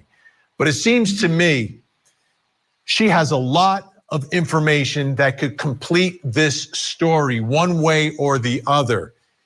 If you're representing her, what do you do?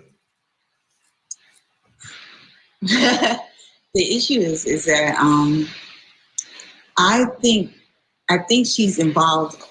Okay, because we've seen cases like this in juvenile cases, in deprivation cases, where they're trying to deprive, parental rights being taken away. For 5 years, she allowed this to happen or had some sense of it. And I think it wouldn't be out of the ordinary based on what's happening. I think they probably try to sell her.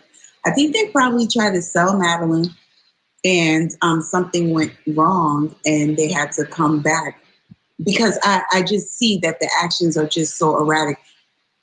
And based on all of the evidence, if I was the prosecutor, I would check the financial records prior to the 13th birthday. I would check to see any upticks on, any money or anything like that. I would definitely. That's an amazing idea, to look at the financial records to see if there was any big deposits or anything like that close to this time or after or around. I mean, that's a huge idea. Thank you for saying that. Check Jen Soto's accounts, because it just seems out of the ordinary. Then I would check to see, the rape kit will tell us what's up. We're about to find out a lot during trial, but I would also want to check to see the stomach contents, if it matches with, the bagel that he stated that, they apparently sell at McDonald's now. So there's a lot of things. And I think that this would be my, come to Jesus meeting with Madeline. Like, the only thing that can save you now is the truth. But she hasn't been prosecuted, so it's her. Hasn't been named as a suspect again. Like, at this point, we know nothing, and she's free, presumed innocent, and not charged, and not named as a suspect. Let me ask you, Kirk. The other part of the story a lot of people wonder about, is it possible, saving all these images, is it part of something deeper and darker and connected to others? If, and again, this is a big if Stephen Stearns has information like that, and it connects to some sort of a ring, a child pornography ring or a child abuse ring or something like that, is that a card you think that he could play? Is that something that might interest a prosecutor if it involves more children? Maybe, but that really depends on if there is a paper trail to support him and or his testimony is needed to do that, right? When we talk about posting these images, were they posted anywhere? Were they shared anywhere? Or did they go on the dark web as Eklund mentioned? So there's all those kind of things. And obviously this man is a notorious liar, so his word alone isn't going to be enough. He's going to have some need to have some substantiation for that. I think one thing that's interesting about the emails that Nima mentioned earlier is that, Mr. Stearns fancies himself as a victim in this case. He's not the only one who should go down or who should bear responsibility. So it does seem, Vinny, if such is the case, if that horrific step of distribution took place, that he might be in a mindset where he wants to distribute because he's a victim, or he wants to get those to whom he distributed to. And so he's going to cast himself as a victim and throw them under the bus as well. Great job, Eklund Mercy, Kirk Nurmi, Nima Romani. Thank you so much. I know your time is valuable. We appreciate it.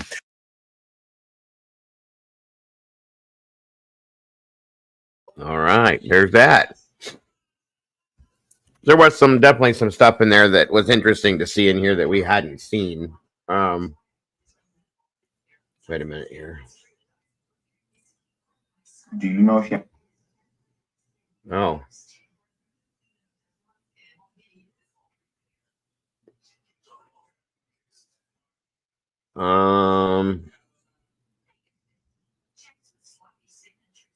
Okay, so this was just dropped 6 hours ago. This is a follow-up to what we just watched. So I guess we should follow that with this real quick. It may have some stuff we've seen already, guys, but like I said, if it has something different in it, I don't want to miss it. So just bear with it, please. Got friends in the area. She does, but she doesn't know where they live. New details are emerging into the investigation into the man accused of murdering Maddie Soto, coming to light in documents released by prosecutors. Plus, we're getting a look at Stefan Stearns' life behind bars through messages he sent to his family and how his mom says he's taking the fall for other people. Welcome to Crime Fix. I'm Anjanette Levy. Stefan Stearns has been in jail since late February, charged with sex crimes related to Maddie Soto, the daughter of his longtime girlfriend, Jen Soto. Weeks later, after further investigation, a grand jury in Osceola County, Florida, indicted Stearns for first-degree murder in Maddie's death. Now, prosecutors have released messages that Stearns sent to family members from a tablet in jail. And those messages are revealing, especially the ones that he sent to his mom. I'll have more on that in a bit. Maddie's body was found in between bamboo trees on a property on Hickory Tree Road. A witness had called the sheriff's office saying that he saw a man changing a flat tire in that area the day that Maddie was reported missing. The reason the man called? The vehicle with the flat tire matched the description of Stearns' silver Lincoln that he had seen on the news. Maddie's body was found on Friday, March 1st on the property near where Stearns was changing that tire. Stearns acknowledged getting a flat tire in an interview with detectives. Maddie's mom and Stefan Stearns reported her missing the evening of Monday, February 26th. So she was supposed to be dropped off at school, didn't make it to school. Didn't make it to school. I went to pick her up from school today, and she never came out. They announced it over the speaker, and I'm just like, maybe she walked here because sometimes she'll walk here to this office. I came here, nothing. I went back to the school, they were closed. I got an email from the school saying she was absent, but I also messaged her teacher, and he looked at her entire attendance today and saw that she was completely not at school today either. So she never made it. Stearns and Jen Soto talked about what Maddie was wearing when they claimed to have last seen her. Madeline Soto, age 13. I'm trying to get a clothing description now. What was she last seen wearing? Green hoodie. Green hoodie. White Crocs. White Crocs. Either blue or black pants. I think black shorts. Black shorts? Yeah. Black shorts? Okay. Then later that night, Stearns went with deputies to the area where he claimed to have dropped her off. Is it here? It was along this stretch. I can't remember the exact spot, but it was around where these communities were. Oh, thank you. So it's like around where these communities were. Okay. And it's just like in this stretch, like we could see the overpass down there. Where's the school? Just on the other side of the overpass. So somewhere on here. So yeah, somewhere, maybe not this one, but the next one possibly. right in this stretch. And we just came down and we drove about halfway down. She was like, "That's good right here." Okay. On the second floor. The prosecutor and Kissimmee police say Stearns' story about dropping Maddie off for school that morning was a lie, and they say they tracked his car using license plate readers to prove it. New documents show the route that police say Stearns took that morning. Curiously, early the next morning on February 27th, police say a white Nissan took the same route from Maddie's apartment complex. Quote, at 3:16 and 15 hours, the white Nissan exits the complex utilizing the main gate.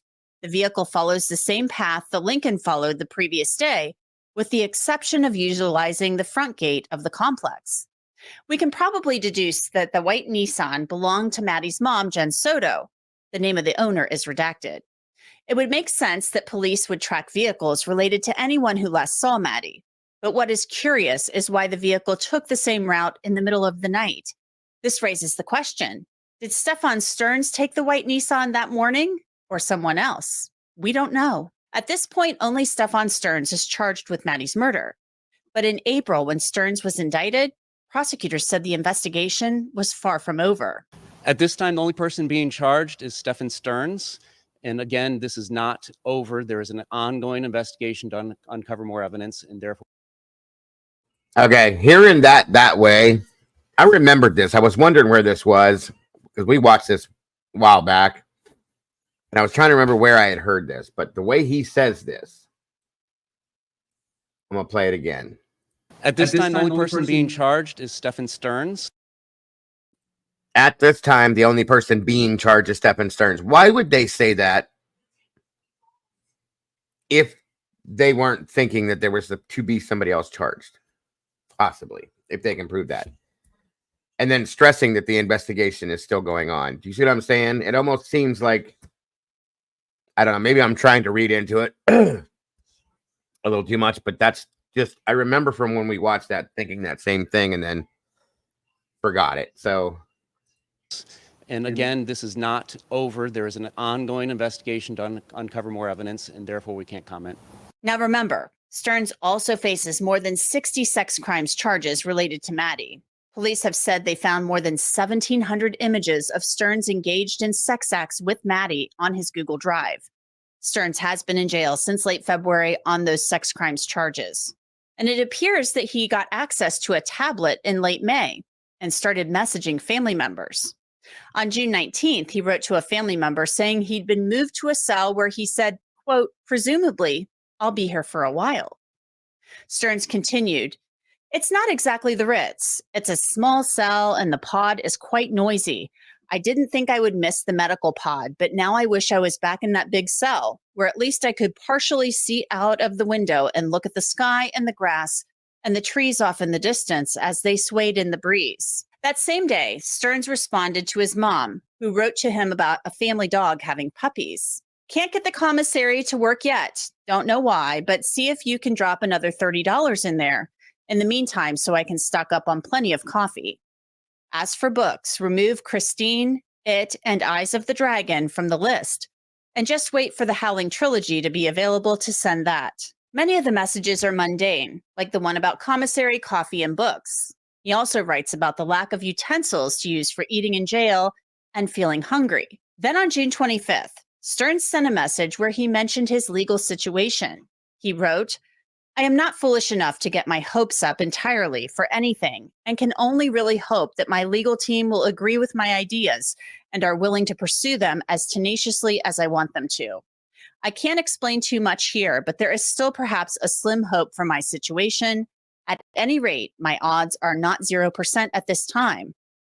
Stearns added that patience and hope were getting him through, and he said he maintained hope that he might be able to come home once this nasty business had ended. Then 25 minutes later, Stearns' mother wrote a message that was very revealing. She told him to stay positive and to talk with his attorneys. Then she wrote, I keep thinking about how you would not ever rat out a friend. It really made me mad, and I felt like you valued them over us, and when you let them get away with stuff. Don't be doing that again. We all know blank was heavily involved in this, and I am disgusted that she is free and you are not when this is not all your fault. You need to think about yourself more and her less. She sure isn't thinking of you and how she can help you right now. That whole family is willing to stay quiet and let you take the fall for everything. When you do that, you are hurting us too. Please get out of your head over this and start talking with your attorneys. This stuff is serious, and you need to approach it as life and death, which it is. I think of the craziness lived through with various partners, not a stable life at all for a child. I do pray for name redacted and for you daily. Now, this raises a lot of questions. What did Stearns' mother mean by involved in this when she referred to the person whose name is redacted? It is certainly referring to Maddie's mom. I want to tell you about a great app that I've tried. It's called Upside, and it's so good because it will give you cash back on things you buy all fixed to get an extra 25 cents back on every thoughts on this bombshell message from Stefan Stearns' mother telling him basically that she thinks he's covering for other people. And particularly, it sounds like Maddie's mother. Yeah, it sure looks like that in that email where she says you've covered "don't be a rat" for other people, and then it says you're so and so, but it clearly looks like the name is blanked out. It looks like a very short first name that Jen would fit in that spot. I want to go back to that because it basically says you need to think about yourself more and her less. She sure isn't thinking of you and how she can help you right now. That whole family is willing to stay quiet and let you take the fall for everything. When you do that, you are hurting us too. She advises him to talk to his attorneys, and she's basically saying that there were other people involved in all of this. Is that just a mom kind of coming up with something possibly in her head to try to give her son a lifeline? Or could there be more to this? Because the prosecutors said back when they announced the indictment in April that this was an ongoing investigation. The investigation was not over. However, that's been almost 3 months ago now, and we've heard nothing else. They never said they were going to charge other people, but they've certainly implied that they were looking into other evidence. Yeah, it would fit the facts, and the most important thing is how small the house was, right? It's very, and she was admitted she let them sleep together in the home, in the bed together. Something triggered, something happened, and it's almost uncanny that she wouldn't have seen or heard something. It's clear, you look at the video the police report in, that computer was thrown in the dumpster, or something was thrown in the dumpster before they left the apartment complex. And then he comes back, and then he does a circuitous route, and then he changes his shirt after 2.5 hours. Everything looks very damaging. And the inference there, you go later in that little email, she talks about all her prior boyfriends, what a horrible life that this girl had. It clearly shows she's talking about Jen being the person who was involved from that email. And she says, the mom says, this stuff is serious and you need to approach it as life and death, which it is. He, of course, is facing the possibility of the death penalty if convicted. I think of the craziness that redacted name lived through with blank various partners, as you mentioned. Not a stable life at all for a child. I do pray for blank and for you daily. So she's implying that Maddie may have possibly been abused by other men. You know, you could read it that way. It clearly shows that the mother believes that Jen was somehow involved. And it would lead that the authorities are still investigating. The problem you have, though, is if they believe that he committed the murder and he buried the body, they're not going to cut him a deal for that murder because she might have known about it or participated. But what if, on the other hand, she committed the murder and he merely got rid of the body? And he's... Bingo. That is something I've been thinking about for quite a while on this. That is a grand possibility, you guys, and it is very plausible. Yeah. Something to very much think about. It hasn't been said a lot yet. In fact, I think that's the first time I've heard that said on one of these shows like this. It's not out of question, guys. Please don't think it is. And we may very well... Theories. It's 100%. It's a very speculative theory. But to hear somebody else finally say it, it's kind of like a little bit of air coming out. You know what I mean? It's interesting as hell. So he's not talking. Could that be what Jen is saying? That maybe she told her mother she was going to go to the police, and she told her boyfriend, and then they took care of it, and he emptied the body, and we're all assuming that it was him that did it, right? Because when she gave her statement, he was in the background lurking. What's that? Nothing, just something he said. Mm-hmm. Or never mind. Okay. Mm-hmm. Yep. She didn't really come out and say anything that was helpful to the. But what if, on the other hand, she committed the murder? Oh, and merely got rid of the body, and he's not talking. Could that be what Jen is saying? That maybe she told her mother she was going to go to the police, and she told her boyfriend, and then they took care of it, and he emptied the body, and we're all assuming that it was him that did it, right? Because when she gave her statement, while he was in the background lurking, she didn't really come out and say anything that was helpful to the investigation. She claimed she didn't see anything, didn't hear anything. She didn't go up to the school looking for her. She waited for a call.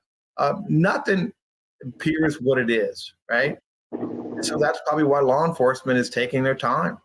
They've got him on evidence clearly from his phone, what he was doing. So that's the easy part. Now the hard part is, what do we have? What are the phones? What are all the cameras in the neighborhoods? What does the GPS on the car show? And it shows clear tracking of that vehicle. Let's talk about that. And I do want to mention, right now, Stefan Stearns is the only person charged in connection to Maddie's murder, charged with her murder, charged with sex crimes involving Maddie. Jen Soto is not facing any criminal charges. Police have not indicated that they plan to charge her. So we need to be very clear on that. However, people have had some serious questions about how mom was allowing a boyfriend of hers to sleep in the same bed with Maddie. And there have been some questions about whether or not she may have potentially had an inkling about what was going on. But let's go back to the car tracking, because you bring up something very important. License plate readers are all over the place in many jurisdictions in this country, and they will pick up your license plate as you're driving somewhere. And they did that with Stefan Stearns, and they did that with his silver Lincoln, and they really traced his route the day that Maddie disappeared. And they lay that out in some of the new documents. They also lay out that there was a white Nissan that in the early morning hours after Maddie was reported missing, took the same exact route, but left a different way from the apartment complex. It doesn't say who they believe was driving that vehicle, but they say that vehicle took the exact same route. So put your federal prosecutor hat on, Tim, for me for a minute. Is it Stefan Stearns maybe taking the white Nissan to retrace his steps for some reason? Going to look for something we don't know in the middle of the night in the white Nissan because he had a flat tire in the Lincoln that day and maybe didn't want to take that car? Or could it have been Jen Soto in that white Nissan? We don't know. And Anjanette, you made a good point. Siggy, that's a good point. Being that the death penalty is on the table, if he's being tight-lipped about anything involving Jen, which I don't understand that, but whatever. If that's what's going on, and there is a lot more info, and they're waiting for him to talk on that, or trying to get him to, that could be what makes it happen. And he could, to pull the death penalty off the table, that could roll everything and pull her out of the dark completely. So we got to see. But when it happens, oh my God, that's going to be huge. So if it happens, I should say. Yeah. But you got to have proof as to who actually did something. Yeah, and who his actually mom did it. The way who his, committed right. who, and I don't know how. I don't know how you prove what happened in that apartment at whose hands without, at this point with these two, without it being on video or some shit. Yeah, right. You rarely get that on video. You know what I'm saying? Agreed. But we of course we're not. But I don't know. I think people have wondered, or yeah. Well, here's the thing, though. That would be mind blowing if that was something that ended up happening. That could be what they're holding on right now. Is they're waiting. They're trying to get. Maybe they've been trying to get info out of him about her, and he's not talking, which would relate to what his mother's saying to him in these messages. Talk to your attorneys. Listen to your attorneys. Stop holding back. Blah blah blah. So on and so forth. I don't understand why he would do that, because he doesn't come off as that kind of a guy that would protect anybody else, because he's such a pathetic bitch. Excuse my language, but I would have figured he'd have rolled on anything he could to try to get himself out of shit. But it If doesn't that's seem gonna save his life, and that's all he's got. right. That could be I don't know. I don't know that Jen went that far. Right. As far as knowing and all that other, her part. Yes, I believe something's there with that, but I don't know that she did this. I don't know. But I'm also not sure she didn't. He may not, even no matter what it is she did, he may not be saying anything about her at this point, which is kind of what his mom's leading on to say. Yeah. And if we find that out, no matter what it is, whether that she knew, she watched, or she did something, anything at all, he may not have said a word yet about that. Okay. So I just can't imagine him being the guy that would hold himself back from dropping any info on somebody else that could take something away from him. You know what I mean?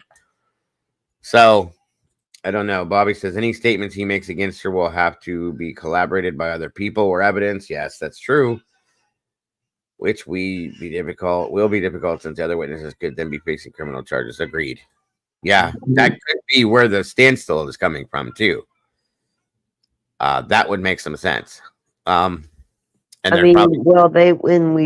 to also remember when they first arrested Stearns, he wasn't charged with murder. No, remember he had the 60 counts. For 60 counts of the CSAM. Remember we kept waiting and waiting. What's taking so long? And then that's when I began to question. Me too. Right. Remember we had a conversation, and it was like, well, who did it? And I'm still wondering if that's even a possibility. Because again, we waited a long time. Everybody was complaining. Why is it taking so long to get him charged? Blah, blah, blah. And then we have seen nothing. And I mean, not even nothing about Jen Soto. So I got to wonder at this point if they're, I got to wonder. That's all I'm saying. I know one thing. If and when something does come out on this, good Lord, that's going to be huge. So I promise you guys, I'll be paying attention. I know Salty will for sure. It'll be coming to you when we get it too. That's fact. So I just pray it's sooner than later. We don't know if Jen's involved at all. She may not be involved, and we're not here to claim she's involved. We're just looking at a police report and comparing it to an email by a mom sent to her son who's facing the death penalty.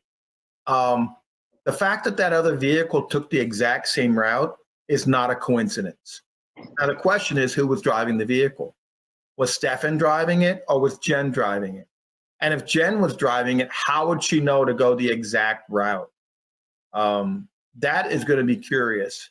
And you would hope that there was a camera or something that caught a glimpse of who was driving that vehicle.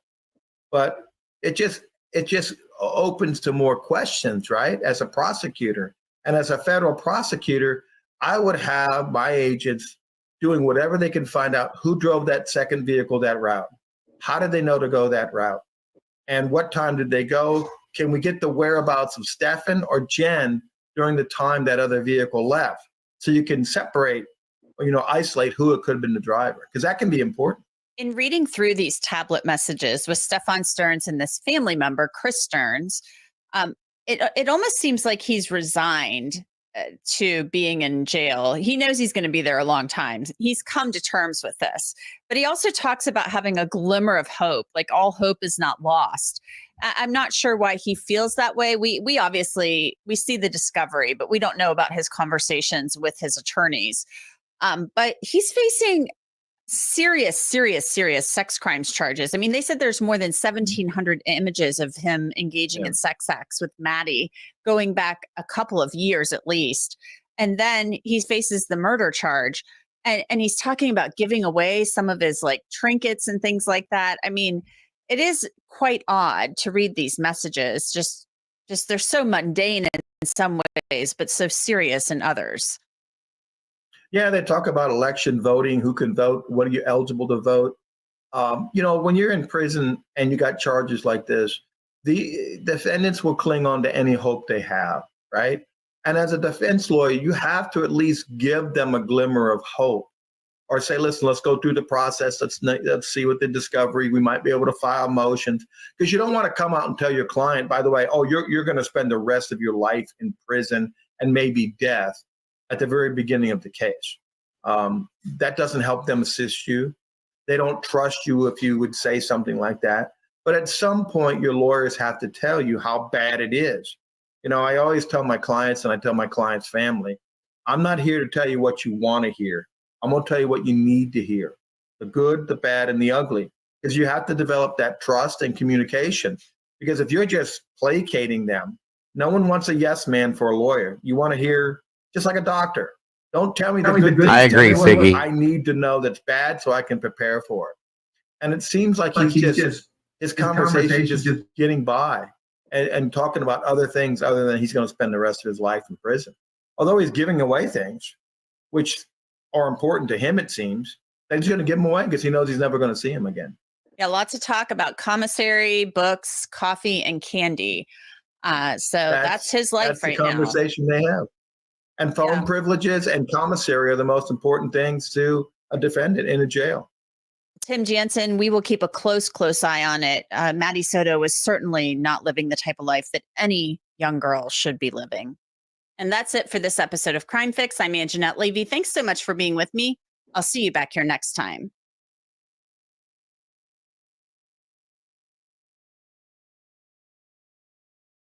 All right, guys. So there's everything in a whole, pretty much at this point, what we're waiting on for the rest of. Hold on a minute. Just to explain about the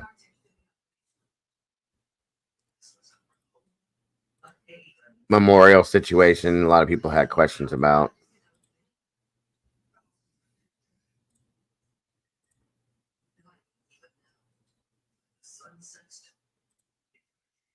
You're taking down a memorial for this murdered 13-year-old girl. Investigators found Madeline Soto dead in St. Cloud in March. Her mother's boyfriend is charged with her murder. And Channel 9's Sam Martello headed out to this memorial for Maddie today and found out why they're taking it down. Dozens of items have been placed here on the side of Hickory Tree Road in St. Cloud. Stuffed animals, flowers, and crosses, all to remember Maddie Soto. But members of our community who came together following Maddie's disappearance tell us because of the location, they are having to relocate the memorial. Just feet from the side of this two-lane road, a memorial that was here to remember Madeline Soto's young life is being removed. This is the location where Stephen Stearns is accused of dumping her body and where deputies found Maddie days later. It is very saddening. This is what Maddie has left for us to honor her. So, I mean, it's a heavy day for many of us. But now the community is looking for a new location to honor her. Jenny Esquivel, one of those community members, tells us the landowner doesn't want these items here anymore. Esquivel says the county also agrees it needs to move. She says Osceola County transportation and transit leaders say this isn't in a safe spot, there's no room for parking, and it's too close to the road. We don't want this to become a safety issue, especially on a case like this. Esquivel says she understands and respects the property owners and county leaders' decision. But now, over the next few weeks, herself and other community members will speak with local and state government leaders to find a permanent spot to honor Maddie. The amount of love and support that we have gotten through Maddie's case. I mean, a lot of people are willing to donate, and it's beautiful to know that a lot of people would want other children to be taken out of harm's way. In St. Cloud, Sam Martello, Channel 9 Eyewitness News. At Toyota.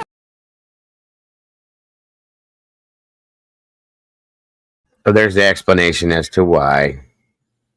I don't know how that's going to work, Molly. I don't know how that's going to work. Yeah. I think that I think they're going to work. They're going to combine the SA charges as well as the murder charge into one and just do one whole trial with it, guys. I think that's how that's going to work. There's a status hearing. There will be a status hearing in October. Right. And that is what they're probably going to be doing at that point, is combining the two cases going forward, and it'll be one trial for both versus two separate. So we'll see after that point. Which would be probably easier in the long run, so on and so forth. But again, it's going to be based on what happens at that hearing. Excuse me. Siggy. So another question. What's that, Siggy? Does mom know about it yet? Probably Molly, because she follows it just as close, if not closer than we do. So yeah. In fact, I remember her hearing her the last time she was there. We were talking, possibly speaking something on it. So I'm not sure. We'll have to find out when she gets back. I just hope that it doesn't take forever to pull all this together. Because it can take a long time. It is a death penalty case. So you know how that goes.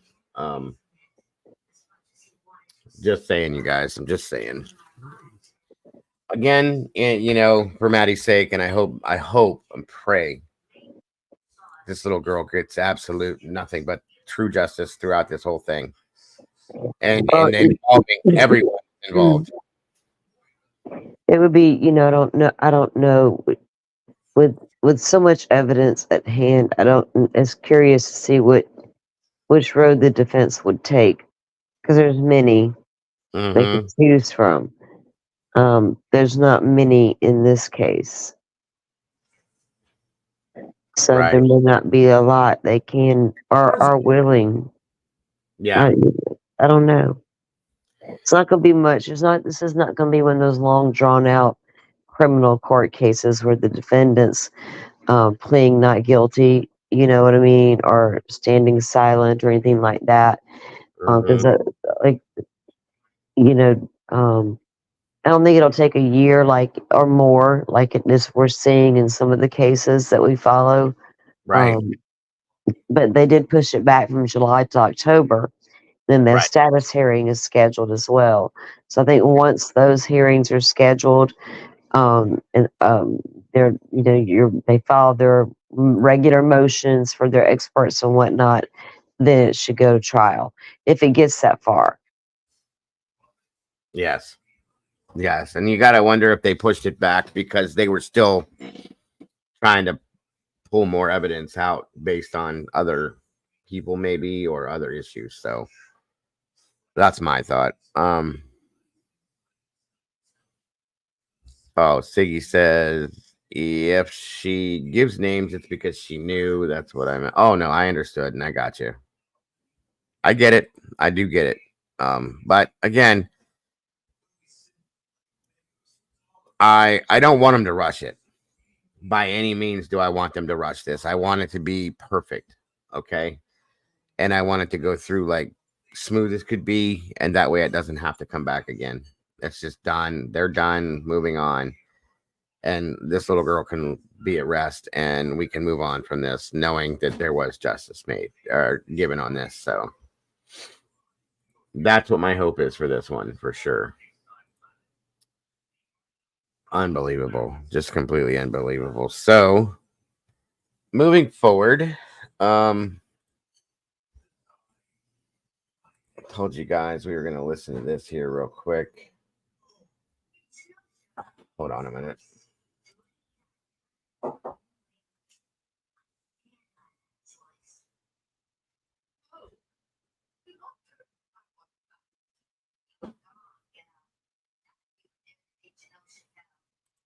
Let me see here.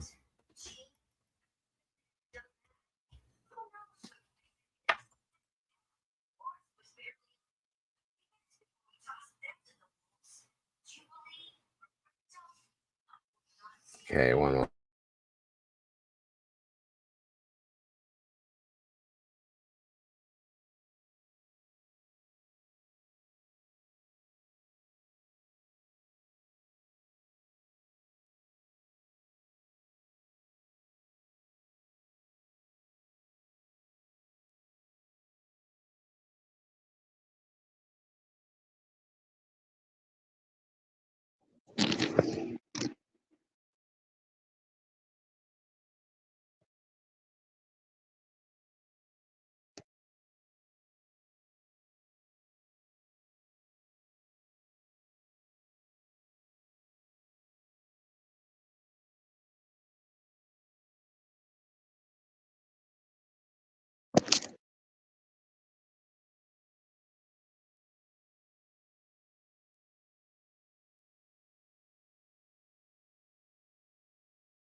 Kimber, you still with us? Just give me 1 second. I'm trying to set this up for you guys. Oh, you're good. Yeah, I think Kimber went to sleep.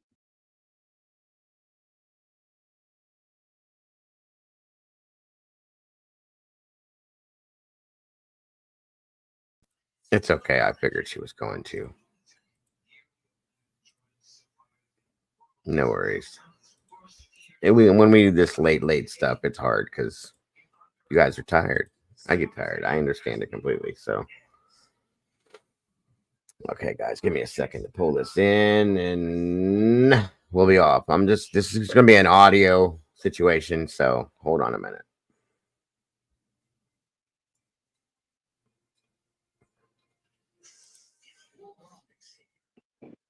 Yeah, we're wondering. There's so much speculation about Jennifer and what did she know? What did she do? Did she have a part in anything? What was that part? What was it? Was it a private exchange or was there something bigger? Right. And if she could be if it's something bigger, she could know a lot more than we really want to know. That might floor us. You know what I'm saying? We don't know. Agreed. But Very she much could, so. yeah, she could be helping in ways we don't see or understand yet. Mm-hmm. So we'll see. We will see. So again, guys, this is it was an interview done with an interviewer and Dog the Bounty Hunter in regards to Sebastian's case, and it's not a whole lot.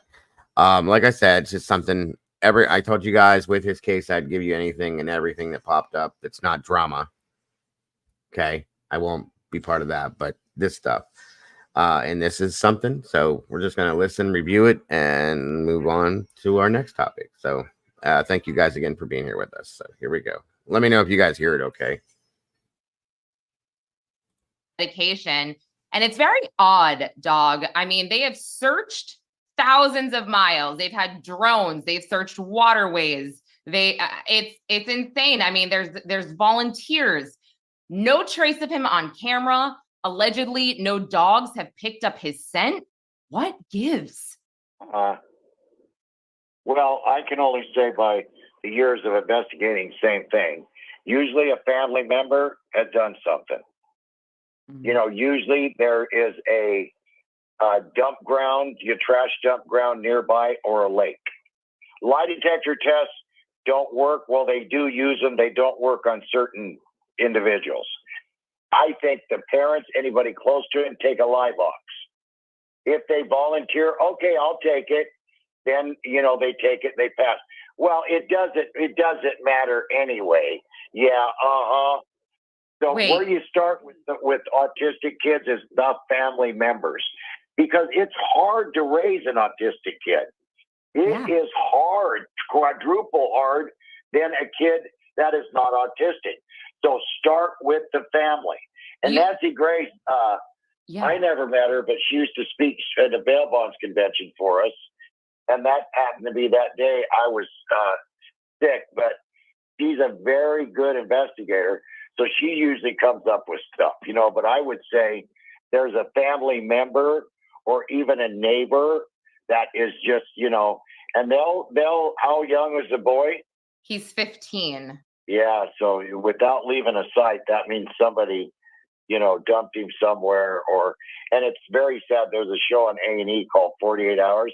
Yeah. And after 48 hours, 90% of people missing, age, gender, and all that have been, have been killed. So when you find nothing, and you know, like dogs don't get a scent, Mhm. bloodhounds and all that, every single time the person is passed away or they've been killed and disposed of. I kept on trying to interrupt you because I actually could not believe that you don't know this case and you stated all of that. I mean, if you have time, everything you just said is what has made this case so contentious. The stepdad and the mom are being looked at because they did not speak out on the news asking people for help with their child for about 7 days. The stepdad appears to have some odd language. They actually left for a while, the second or third week of the search. And then as far as the lie detector test goes, mom already took a polygraph. Allegedly, and I was on the Nancy Grace episode, I was on the panel when she asked stepdad to take it. He challenges her with this phrase and says, name the time and the place. And then all of a sudden, the TBI, or per him, the TBI says, oh, you're not allowed to take it. Well, what? This doesn't make sense. And then it's such a mess. I cannot believe you said that.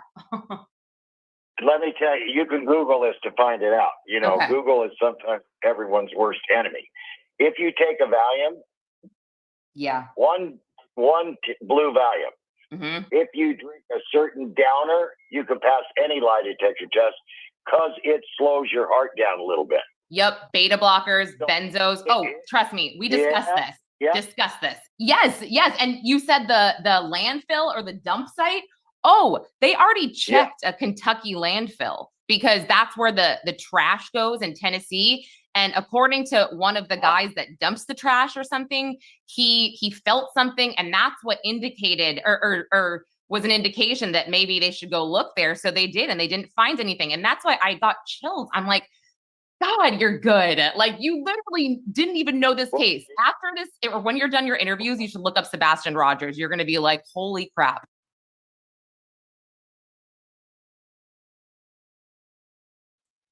Okay. Well, there wasn't much for that, guys. And it was kind of, sorry, there wasn't a whole lot there. And not much to talk about, in my opinion. And I do. It was interesting. A little given bit. that he doesn't know the case. And that's true. The And things that that's Dog the bounty hunter, so take it with a grain of salt. that's what I mean. But So, I'm saying if you truly don't know the case, outside looking in, that's an interesting to take. make the statements he brought, yeah, that's what I was gonna say. I do agree. Okay, so what Annie was gonna join us tonight to enlighten us on something that she was working on.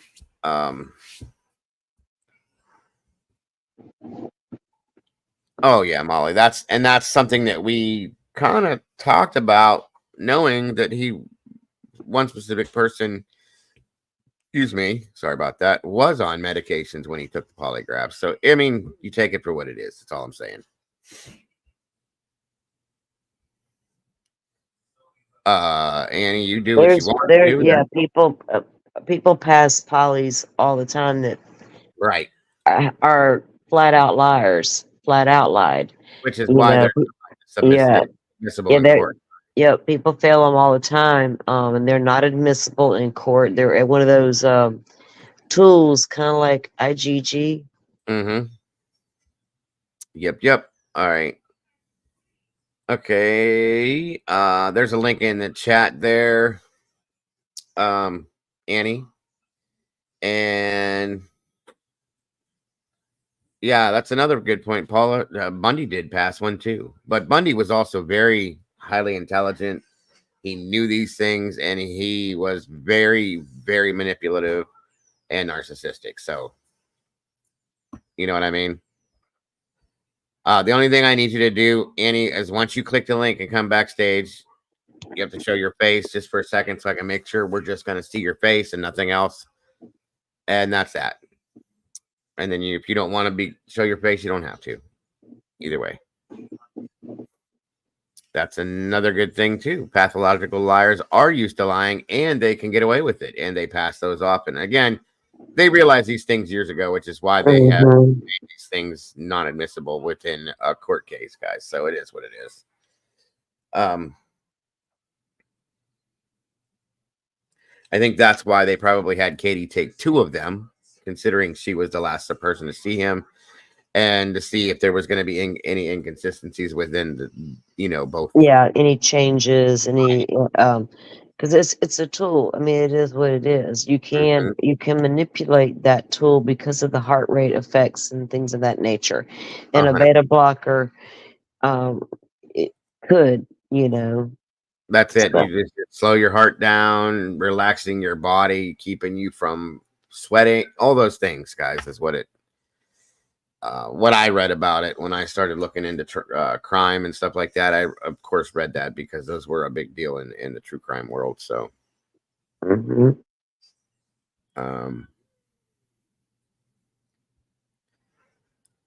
let's see here. Come whenever she said she's coming, so no problem.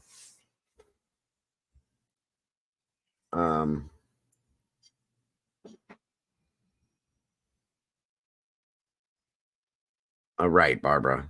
Absolutely.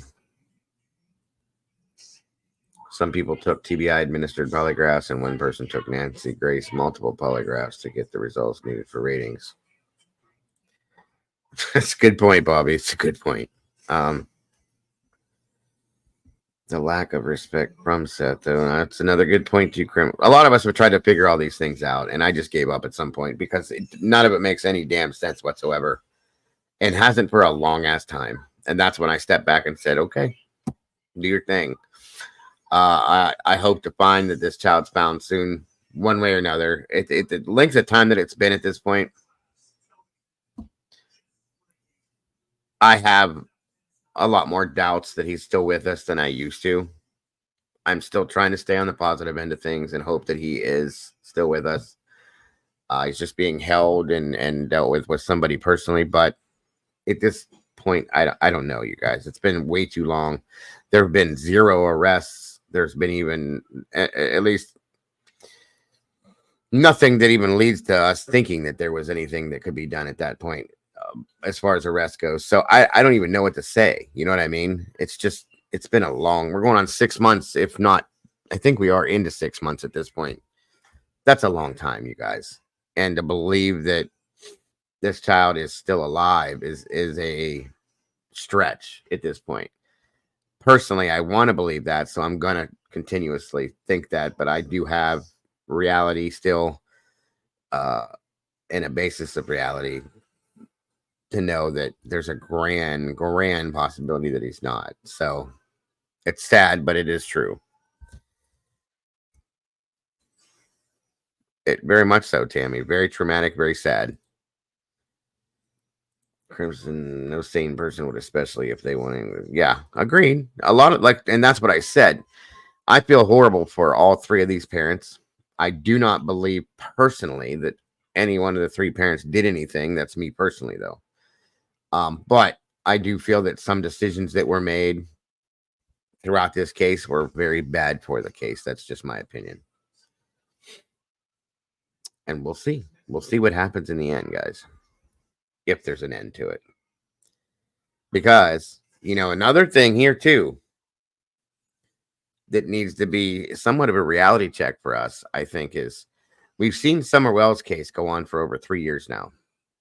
The case that I covered the other day, it's been 39 years, you guys, and there's nothing. So we know that this can happen. There's a lot of cold cases out there that will just go on and on and on and on. And obviously I pray to God that's not the scenario here with this, but it is what it is. You know what I mean? We just have to accept that in some aspects. So, and it's sad. I'm right there with you, Bobby. I pray he's alive too, but based on the time that has passed, reality does have to start being accepted. Yes, sir. Yeah, it's the possibility has to be on the table, unfortunately. Just like it's a good possibility that he's still out there. Absolutely. 3 remember- months ago, if you'd asked me, I said, "Oh, he's with us. I know he's alive and well. He's somewhere. Somebody's holding him." That was 3 months ago. But Yeah. now it's kind of like, and I always have had, because I'm in true crime. I know there's always that possibility that he was gone within the first hour that he was disappeared. Okay. Oh yeah. Yeah. But in my stomach, that gut feeling thing that we've talked about, guys, it just, for some reason, I felt that no, he's still Yeah. with us. And you can't give up hope because look, it did take 9 months to recover Elizabeth Smart. Yes. It took longer for the girl that remember the girl that she interviewed. 10 years. 10 She years. was gone. JC Dugard was years and years and years and years, and her captor had her We had for the third, years. the 3 girls out of Cleveland. Ariel Mhm. Castro held for 10 years. Right Yeah, around I the mean, corner from me, guys. I drove there's past that house. yeah, the and they- possibilities of what yeah. could have happened are absolutely exhausting It is. almost, It is. know. This child could be in somebody's basement right now, being taken care of. Unfortunately. You know what I mean? Yeah. And or he could be sadly deceased and buried somewhere and nobody knows. And And the saddest part is, Dago, that if he's out there, being held somewhere, that's not what the focus has been about. And that's not at all. Not at all. so when it's talked about, it's important to make sure that, his face and his name Yes. and his description and keep up with that and is out there because you never know. And that's what Elizabeth Smart's dad did. He never Mhm. gave up hope that she wasn't alive.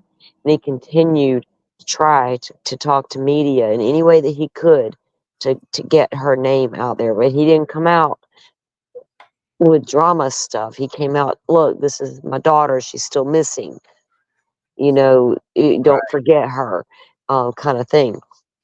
And that was basically, it. But yeah, it could go either way, unfortunately. So, I don't know. Prayers for Sebastian if you're out there, hon.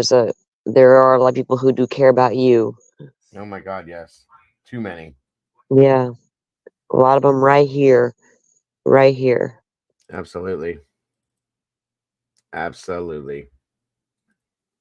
And that's all we want is for him and for you to come home, buddy. Safely, right? For him to be safe and to be okay.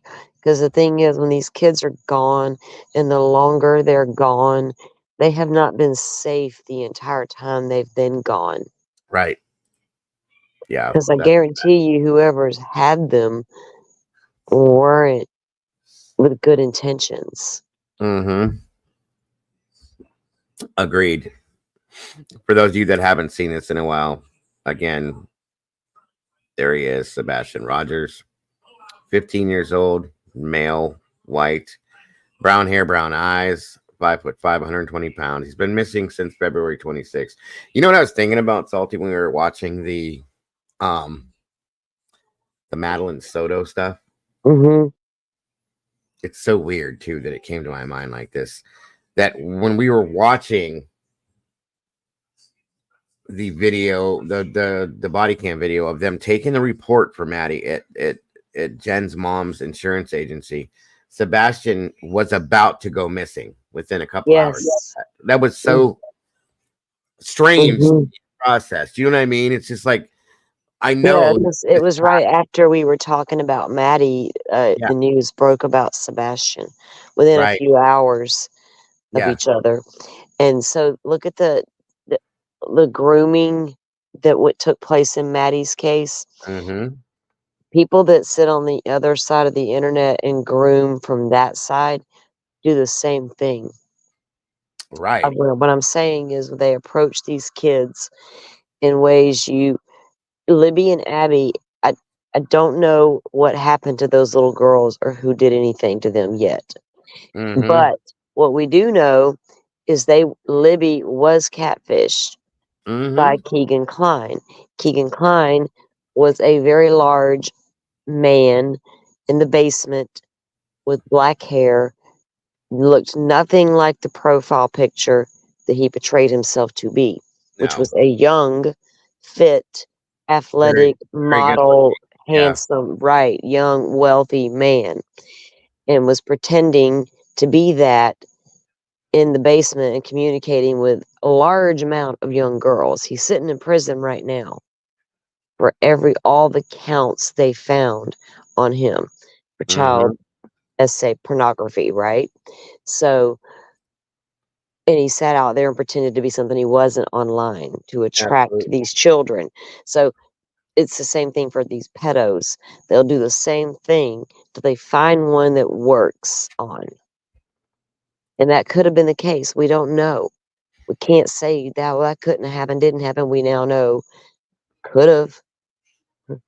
There was access. We know that. Absolutely. So Absolutely. I'm just saying there's a lot of, if you're law enforcement, god darn, you know all the what ifs just like we do. Are you sitting here doing the same thing we're doing? Oh my God, all these what ifs, and we don't know which one to go down because we don't know what the hell happened. Yeah. I think they're stuck right there. Agreed. Annie, in the chat, the link is in the chat. It says StreamYard.com. It's right above Prying Paula and it's in between two comments by Prying Paula. Just click on that link and it'll bring you backstage and we can bring you up. But yeah, I agree, Salty. So again, guys, just to refresh your memory, this is Sebastian. This is the child we've been looking for 6 months, day in and day out. Some of us.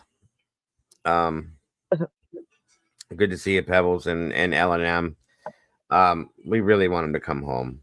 We do.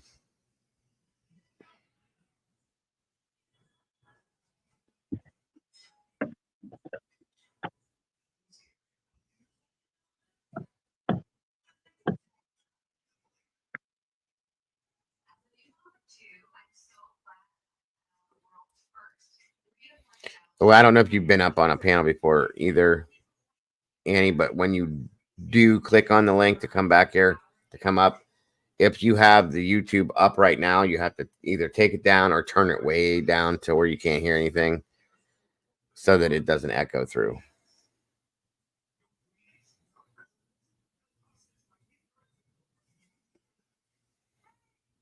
What are we saying here?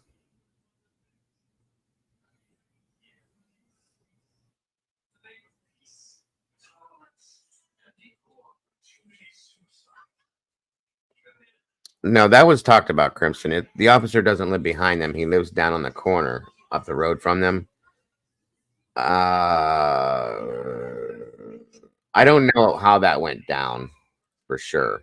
I don't think it went down like that, but I know we did talk about it at some point. We are at 108 likes. That's awesome. Thank you, Princess. Nothing new, Pebbles, at all. Thank you for joining us tonight. Are you okay, Annie? Man, I think my son's dog done stole my little outdoor pillow. She's done it. She's done it before. I thought, she's not going to be outside no more tonight. I just brought it out for like the first time this summer. I sat it on the porch and I sat down on it. I left it sitting there and I just came outside again and it's not there. I was like, did I let that damn dog out again after I was, thief, dog thief. Now I got to investigate that dog. Tomorrow I'll find it and I'll have to scold her and she'll know. There you go. As soon as I pick it up and look at her, she's going to be like bowing down to me. I don't see you back here, Annie.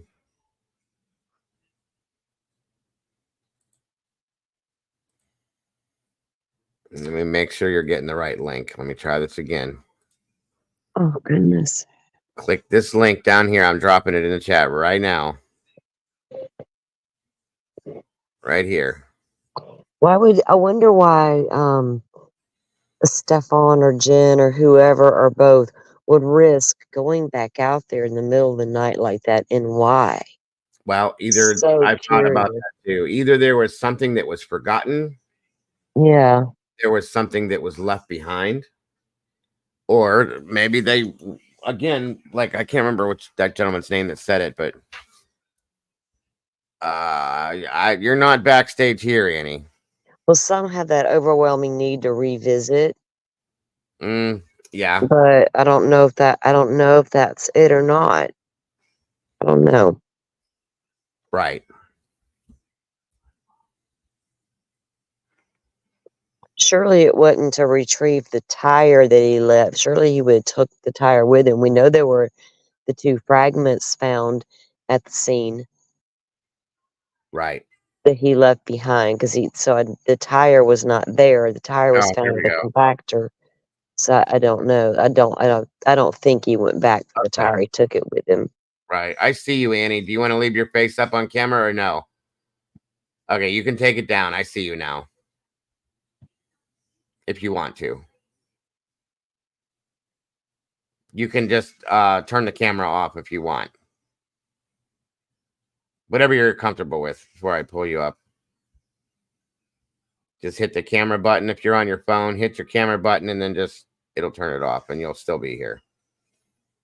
There you go. Okay. All right. There you go. Cool. Welcome. Thank you for joining us.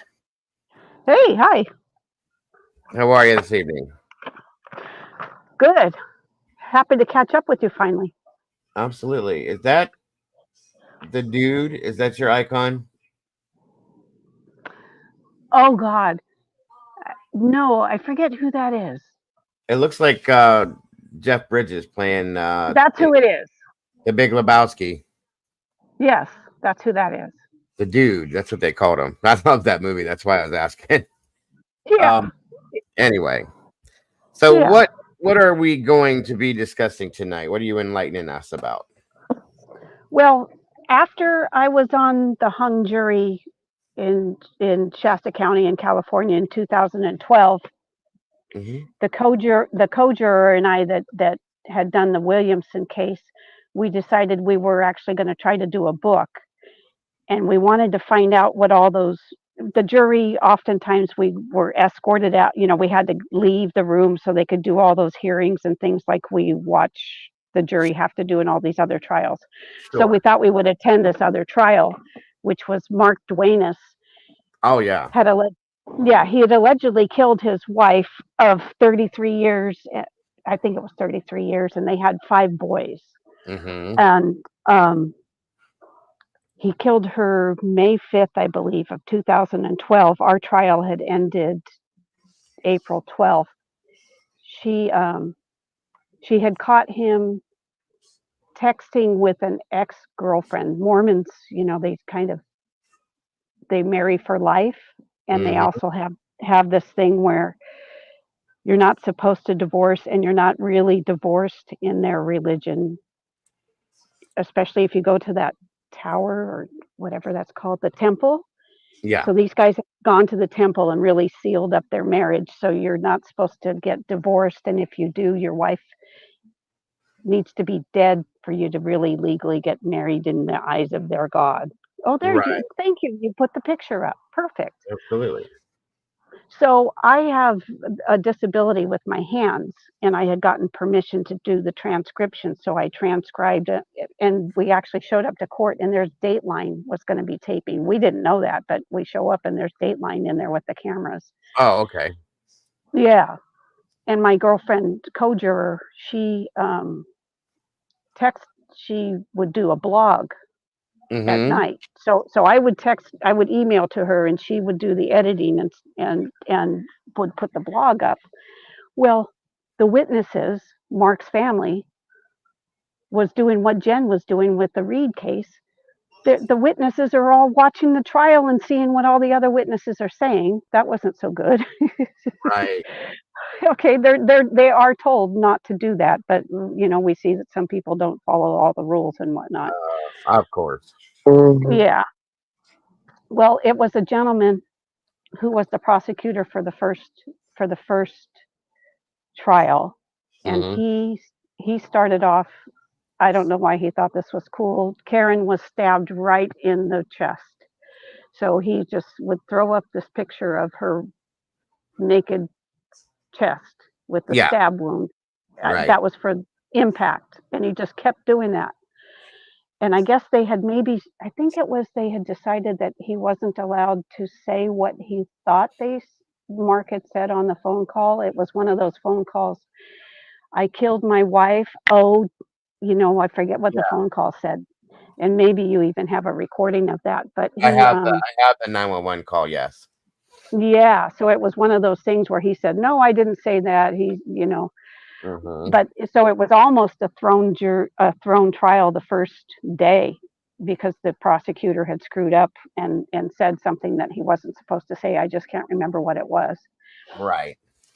But the first trial didn't go well, and I can't remember how much it was hung by, but it gave the family a feeling that they had a good chance.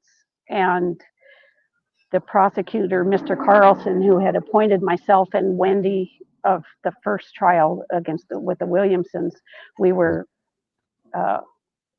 interns for a year.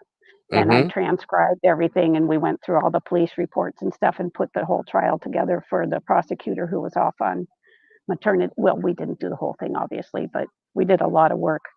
She was off on maternity leave, and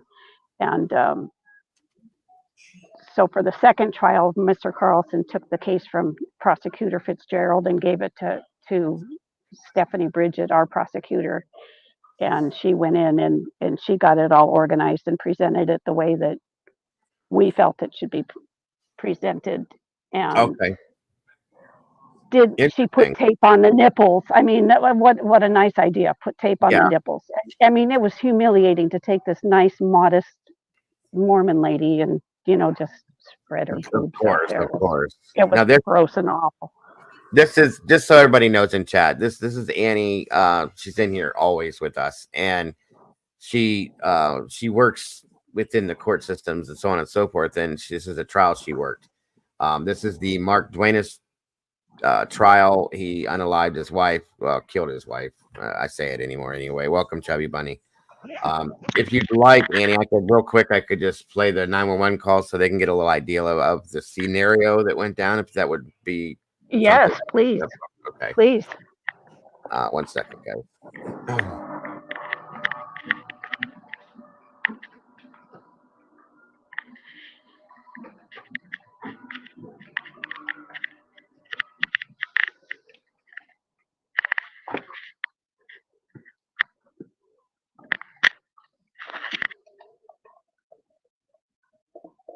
I always talk when I'm muted. Sorry. By the way, again, this is just to give you guys a little insight into someone that works within the court systems and works within these trials and knows what goes on, so on and so forth.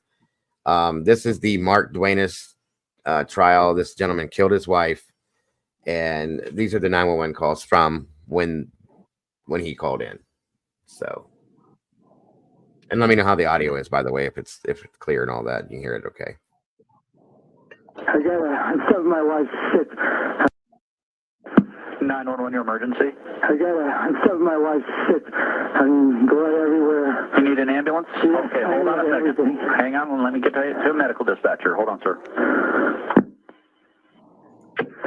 911, your emergency. I'm shoving my wife sick. I'm blood everywhere. You need an ambulance? Yeah, okay, hold on a second. Everything. Hang on, let me get to a medical dispatcher. Hold on, sir. 911, your emergency. I'm shoving my wife sick. I'm blood everywhere. You need an ambulance? Yeah, okay, hold on a second. Everything. Hang on, let me get to a medical dispatcher. Hold on, sir. This is 911. What's the address you need an ambulance at? Look, I need 20481 201 Robinson Glen Drive, Cottonwood, California. What's the nearest cop street there? It's Rhonda Road. Rhonda? Okay. And what's the phone number you're calling from? She's awake, but she's sick.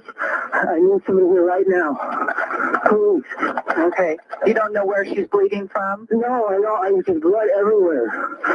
Okay. I don't know where it's coming from. Are you with her now? Yes. Oh, it's in her chest. How old is she? She's 40. 50, please. Is she awake? She got blood. There's gas in her chest. I understand. Is she awake? I don't know. You don't know? Is she? No, she's not. She's awake. I don't know. You don't know. Okay. Oh, please. Is she breathing? I need to give you instructions, so I need to know this. Is she breathing? I can call next door. My son works for the Cottonwood Fire Department. I want to go over here to help her. Okay. Is she breathing, sir? I don't know. She's breathing. Okay, stay on the phone with me, okay? I need to hang up and get my son next door.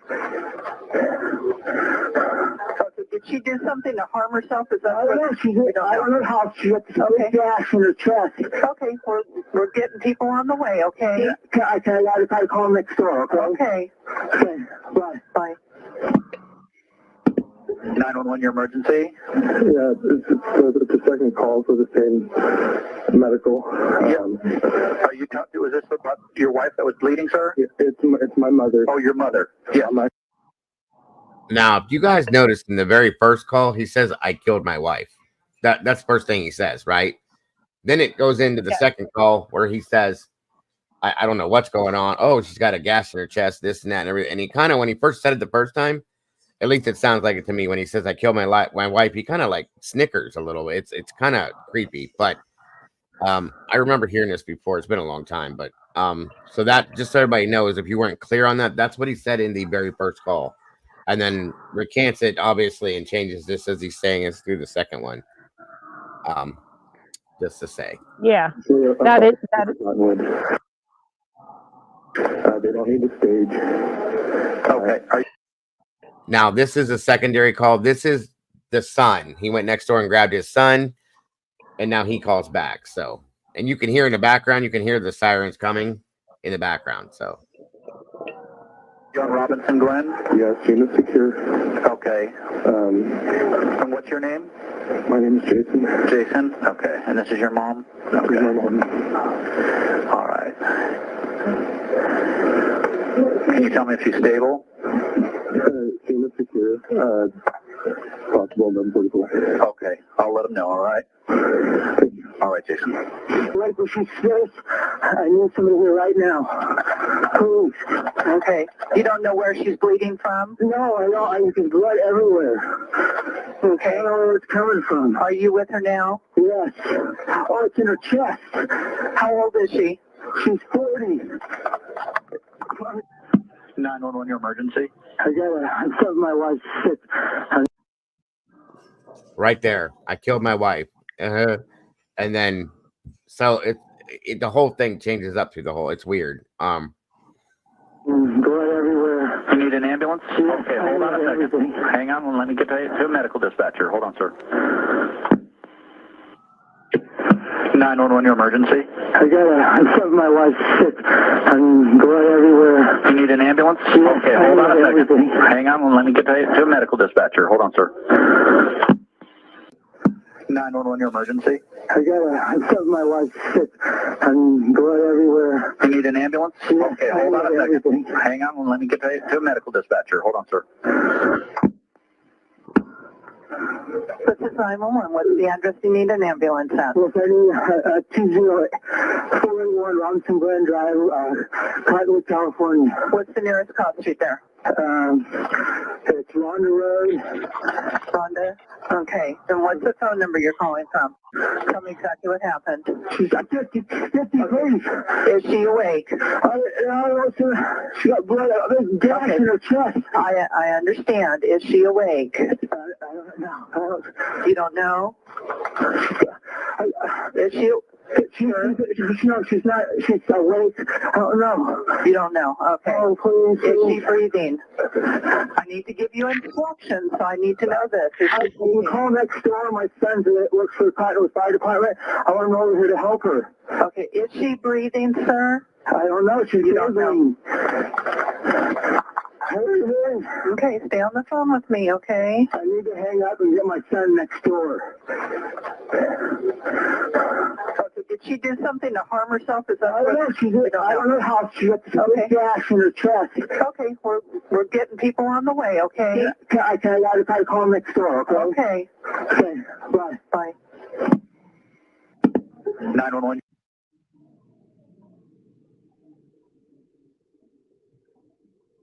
Okay, so those are the 911 calls for that case itself, guys. Go ahead, Annie. I'm sorry. I just wanted to kind of give a little. Oh, no, Yeah. I appreciate it. It reminds me a lot. It's been a while. A little depth into it. So go ahead then. And then I can show you. Let's see here. Well, that website. Did you go on that Facebook website? No, I just pulled that out of YouTube. Oh, okay.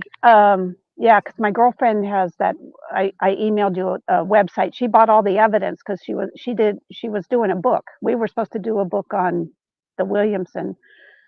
Oh, okay. Let me see then. I but- didn't pull that up and look. I can look real fast. Yeah, it'll have a lot of the pictures. But what happened is Jason, the son that lived next door, we believe he came over at 10:30. Karen screamed very loudly. You know how with they say about sticking the knife in the lungs makes you stop screaming. Yeah. Well, Mark even says in his interview at the police station, he goes, "Wow, I got it right the first." Like we think he was going for the neck, but he got it right in the chest, and she was screaming, but it went right, and she stopped screaming exactly. But neighbor kids from the court over testified that there were blood-curdling screams, and Jason apparently came running over the son, who was a part of the cover-up, but who wants both parents, and Sure. so he was trying to cover up for dad, is what we see a lot with these kids. Of course. So, and it's so weird the though, because firefighter. you'd think that most, especially boys, would cover up, protect their mother, not their father. Do you know what I mean? But that's just my opinion. Mom's dead, and here's the thing. Okay, I'll say it out loud because everybody else did. They felt mom was a BIT. They felt she was. I got you. There were 5 boys, and the Dateline episode seems to have been pulled. It was the worst episode you ever saw. It was called "A Killing in Cottonwood: The Family Story." So the family brought in Dateline. I remember that. Yeah. Okay. And then it's the only Dateline story where they didn't give any of the clues that showed Mark was guilty. They just kept beating up our prosecutor, saying Stephanie just wanted to win with all costs. The way the family was saying the story was. So Dateline said, so you have to log on to see 3 more clues. What the, and none of the other subsequent Dateline episodes ever told you to log on to the 3 other clues. So the family, I guess, had editing capabilities or whatever. So the episode is just a mess. I've seen it replayed, but trying to pull it up this last week, it says episode is no longer available. Oh wow! I've never seen him take down. I've never seen him take down a Dateline episode. That's crazy. Yeah, I tried to find it on EMD or some other thing, but just on Dateline it says this episode is no longer available. Well, they should be ashamed. And Shane Bishop was their producer, and I did write to him on Twitter, and I said, "Hey, that wasn't nice." And he says, "It's my job, and I do what I'm told." He wanted me to give him my transcripts because I was, transcribing in the second trial. They didn't send the cameraman, and he wanted me to send my notes. But with Stephanie, I had an arrangement that I could talk to her about the case. She could not, for this was too high profile. She could not give me the evidence. I could talk to her about the case if I didn't talk to other legal entities. Right. So I had to be kosher. So I could not give Shane my transcripts, even though all it was transcripts, type. Gotcha. Yeah, but the family is, at the time, still didn't think Uncle Mark did it. They now know Uncle Mark did it. I'm still in contact with Karen's best friend. Her husband has gone to visit Mark in prison and told Mark, hey, I love you, man. I still love you unconditionally, even though, and Mark is still pissed that people think he did it, but and he has not. He, other than that first slip up in the 911 call where he admitted to it, he has not said, yeah, I did this yet, as of now. He will not admit that he did it, but he so did it. They drained the hot tub. What he did in one of the interviews, I think my girlfriend maybe still has it up on that Facebook website. One of the interviews, he's talking. He's in the interview room. You know how they separate you. Yeah. He's talking to his son, and his son thought he's still sitting there in bloody clothes. I guess he didn't tell his son that he had dunked in the hot tub and rinsed off his clothes. So he rinsed off his clothes and he dried them in the dryer. And Karen's so neurotic, she never would have dried. The clothes were all messed up in the dryer. Yeah. But he drained the hot tub the minute they gave him back the house. He drained the hot tub, so we feel that he had rinsed his outfit in the hot tub so there wouldn't be blood in the shower drain. Sure. So they're sitting in these two interview rooms separately, but talking to each other on the phone. And Mark says, what do you mean? Because the son's trying to tell him, remember that you tried to give CPR, Dad. That's why you have blood on you. We're imagining what Jason's telling him. And Dad's saying, Jason, I don't have any blood on me. What do you mean? I have no blood on me, Jason. So, it's one of those things where the prosecutor just, the two cases I worked on, we knew there were other people involved, but you just go for the bigger turkey, I guess. So what was in your mind, like what was why did he do this, do you think? Because his wife was going to leave him. She was going to school to be a nurse because she wanted to be able to be independent. He had a UPS pension coming to him. Right. They had that house there on the street that he named on the 911. I think it was in Hawk up to Heck. It's in California for sure, but yeah, in California, yeah, and they were always in debt, and she was going to divorce him. Casey was their 18-year-old. He was graduating in I think about 2 weeks. So we felt, going to divorce him. Right. He had promised that he was going to stop talking to his text messaging girlfriend. He had a gal that he was text messaging that he had dated previously in high school.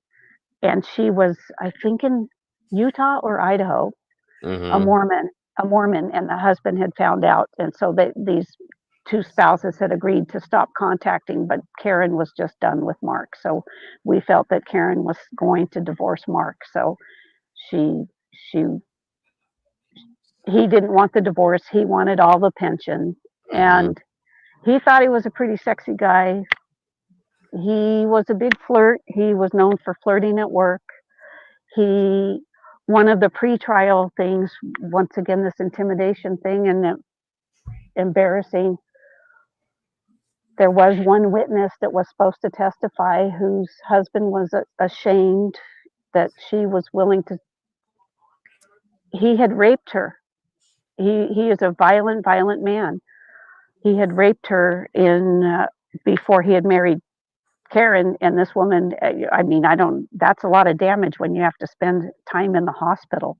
Absolutely. From a rape. And this woman was willing to come to court and testify, but the husband had her not, which I'm sad for. Yeah. she, I'm happy that she wanted to tell her story.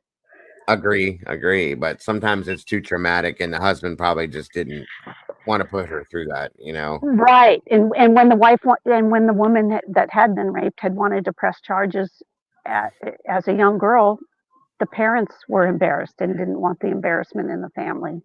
That's just ridiculous. It is ridiculous. Yeah. That's how these things don't get stopped. That's how they continuously go on and on and on because of that. Yeah. Nothing, if the assaultee is okay with the situation and they want to help put an end to this, then they should be allowed to do that rather than worrying about parents or husbands or spouses being embarrassed about their name being in the news because of a situation. That's just sickening to me. So, Dago, I consider myself an advocate, and I talk about my experiences because and it draws out other women. People tell me stuff. There's horrible stuff happens. No. The victims, I'm not embarrassed about this crap that people have done to me, men have done to me. I'm not embarrassed. And I can actually laugh about some of this goofy shit that they've done to me. They should be embarrassed. As long as victims are okay with the situation and it can help to stop it from happening in the future, then of course you should allow them to do that. And a lot of times I've seen it can help to heal too sometimes. Right. It is healing. It is. I think it's selfish if anybody were to say, no, that's embarrassing. I don't want that out. I don't want that. That's not your business. You weren't the one that was assaulted or a victim, That should be nice lady. Yeah, that lady was being an advocate for Karen, and her husband says, "Oh, don't, you can't. You're going to embarrass us." Really, she's willing to share to get justice for Karen. Right. Especially after that hung jury. So that's why Stephanie wanted to bring. I might be in some of these pictures. There is going to be one where I'm typing in the courthouse. I'm wearing a pink sweatshirt and have blonde hair from behind, where I'm transcribing. That's exactly it, Tammy. That's exactly it. So, what did you think of how this trial was carried out? How prosecution and defense, as sitting through it, how do you feel it went? I feel it went well the second time. The first time, because I wasn't so involved in touching on the evidence. Yeah. And I haven't restudied because of the jury stuff, but yeah, I understand. We didn't. I wasn't involved, so I don't know if there wasn't any of the jury tampering. We did have. Oh, that's right. Oh, I forgot. There was an insinuation of "look out, you won't be doing this trial again," type of a thug type of a thing, kind of like that Massachusetts kind of like thing, and a Molotov cocktail was thrown to the DA's office. I got a gun permit and a handgun. Protection, right? Protection during all this situation, and Facebook actually let me have my name, have a fake name. Not this Annie Ruler one, but in Cabo, I have a fake name. I said, "You guys," and I sent them the episode and another thing for my ex-husband stalker problem, gotcha. Potential stalker problem, and because we also had the district attorney's mom's house was broke into, and she rented from her daughter, the district attorney. Okay. So we were afraid there, but it ended up being, they got right on that one. And I said, well, because what was tampered with and stuff, I said, it sounds like a young kid in the neighborhood that's probably starting a drug habit. And sure enough, it was a young kid in the neighborhood starting a drug habit. So the first trial being hung jury, what was the reasoning behind that, in your opinion? I'm trying to remember.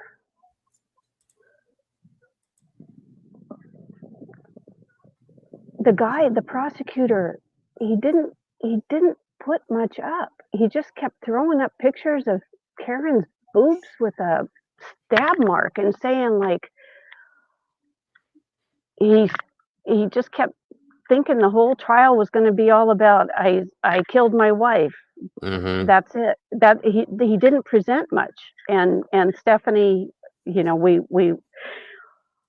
went more into the interviews and stuff with Mark with the blood and the blood all over his underwear. I mean, his underwear had blood all over the place. Yeah.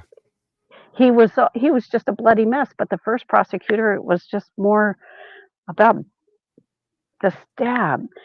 And I wasn't involved enough with the jury to know if any of them, because it is a small town thing with the Williamson. Oh my God, that girl. I looked like the hung jury lady. So that one, when the defense kept looking at me and I kept looking at him because I felt bad for the poor girl that was being held for that one.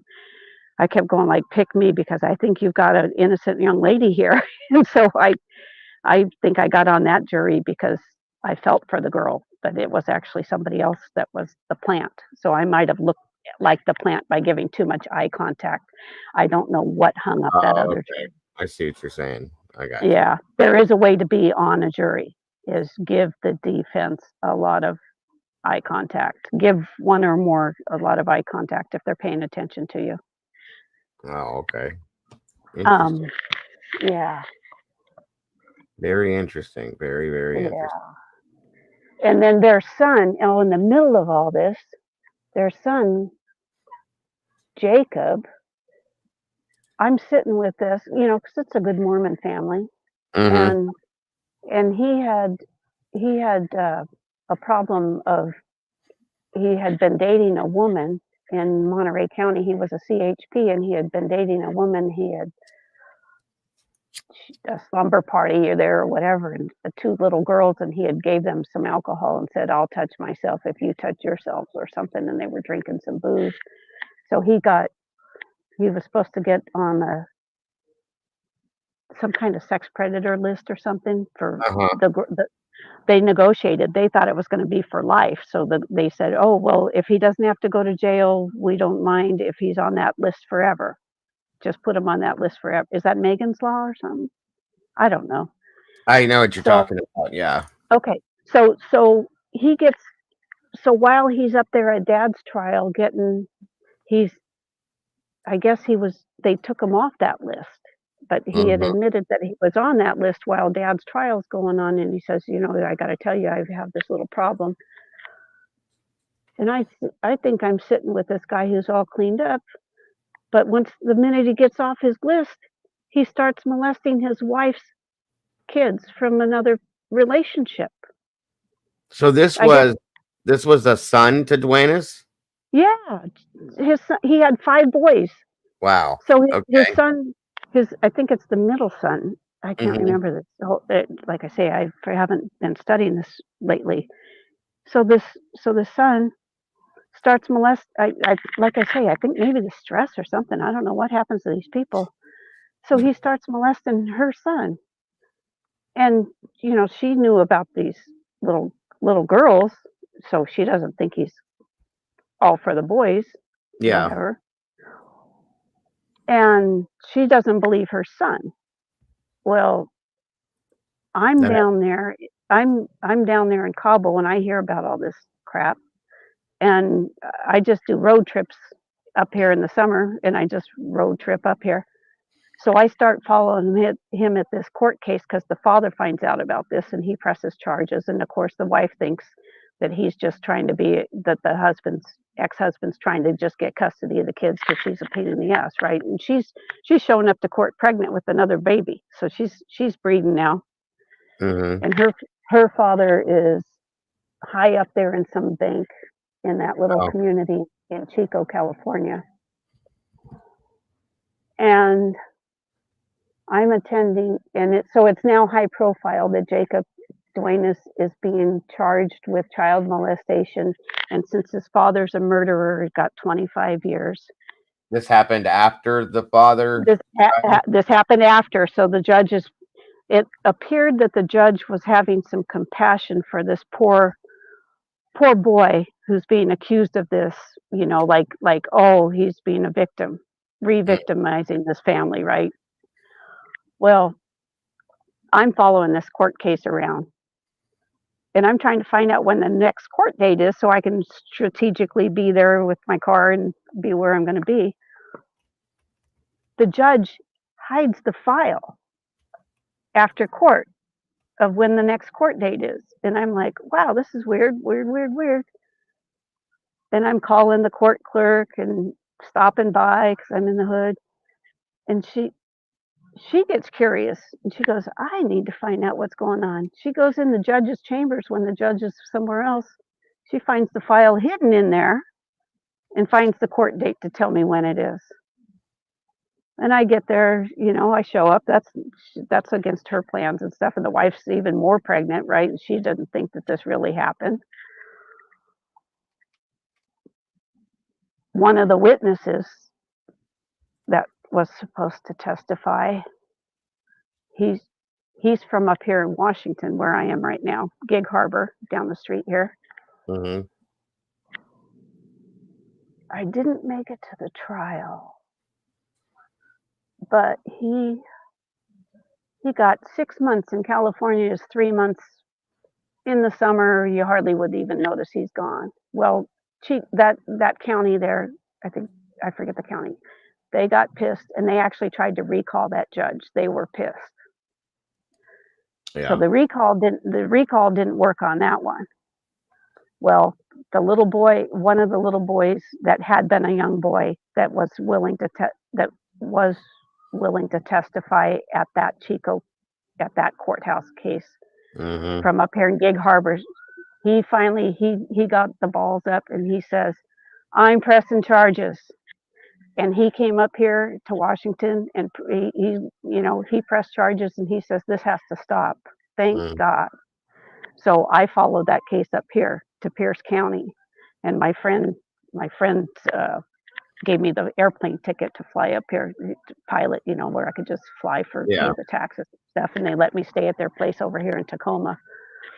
And I attended court, and I had gotten a hold of the prosecutor ahead of time, and I said, hey, by the way, because you never know what they do know and don't know and whatever, and they change prosecutors in the middle and stuff, and the judge. So I'm sitting there in the galley, and my guy came with me actually because we were here at that time, and the judge says, hey, called out my name. You here? I'm the only one because witnesses can't be there. So it always looks like nobody gives a shit. Sorry, gives a poop. No, you're sorry. Okay. It's all right. Okay. It looks like nobody cares. Right. So the judge says, and why are you here? And I said, well, here's this guy here was a King County bailiff, retired from 30 years in the court system up here in King County. And he says that the sex abusers don't get any time because nobody comes to be in the galley because they're all witnesses and it looks like nobody cares. And I said, and somebody has to care. And this young man, I followed him in Chico and he got 3 months, whatever. And the judge was hiding the file. And I said, this stuff has to stop.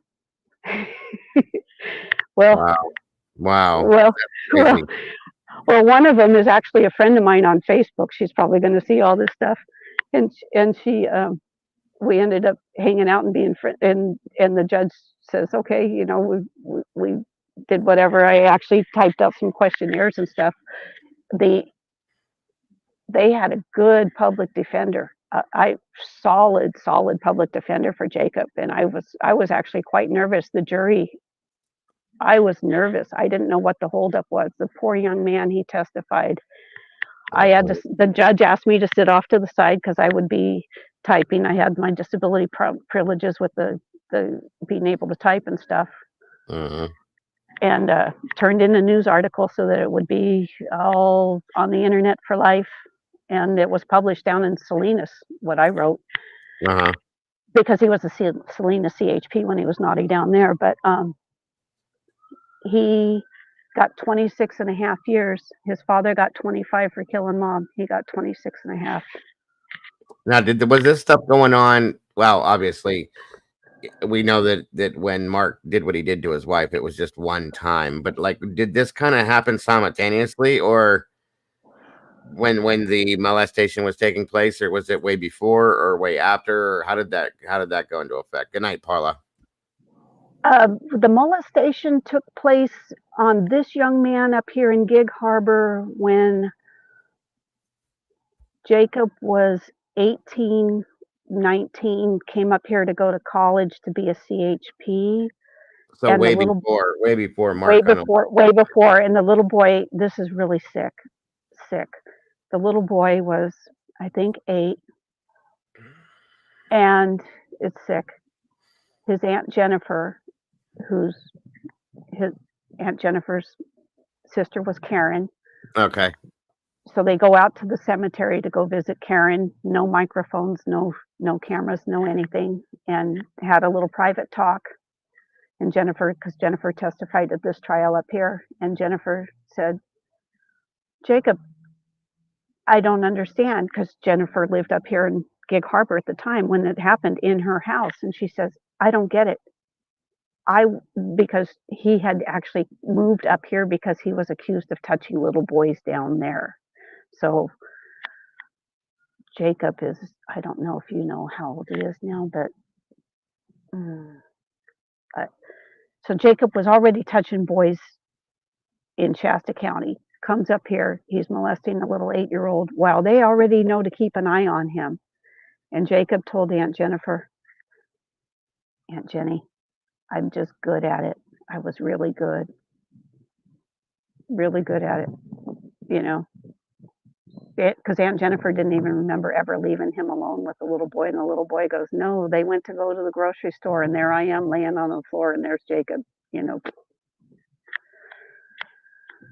doing naughty things. But after the murder, Red Rum. This whole family. Oh, it's okay. This whole family is disturbed, obviously, then.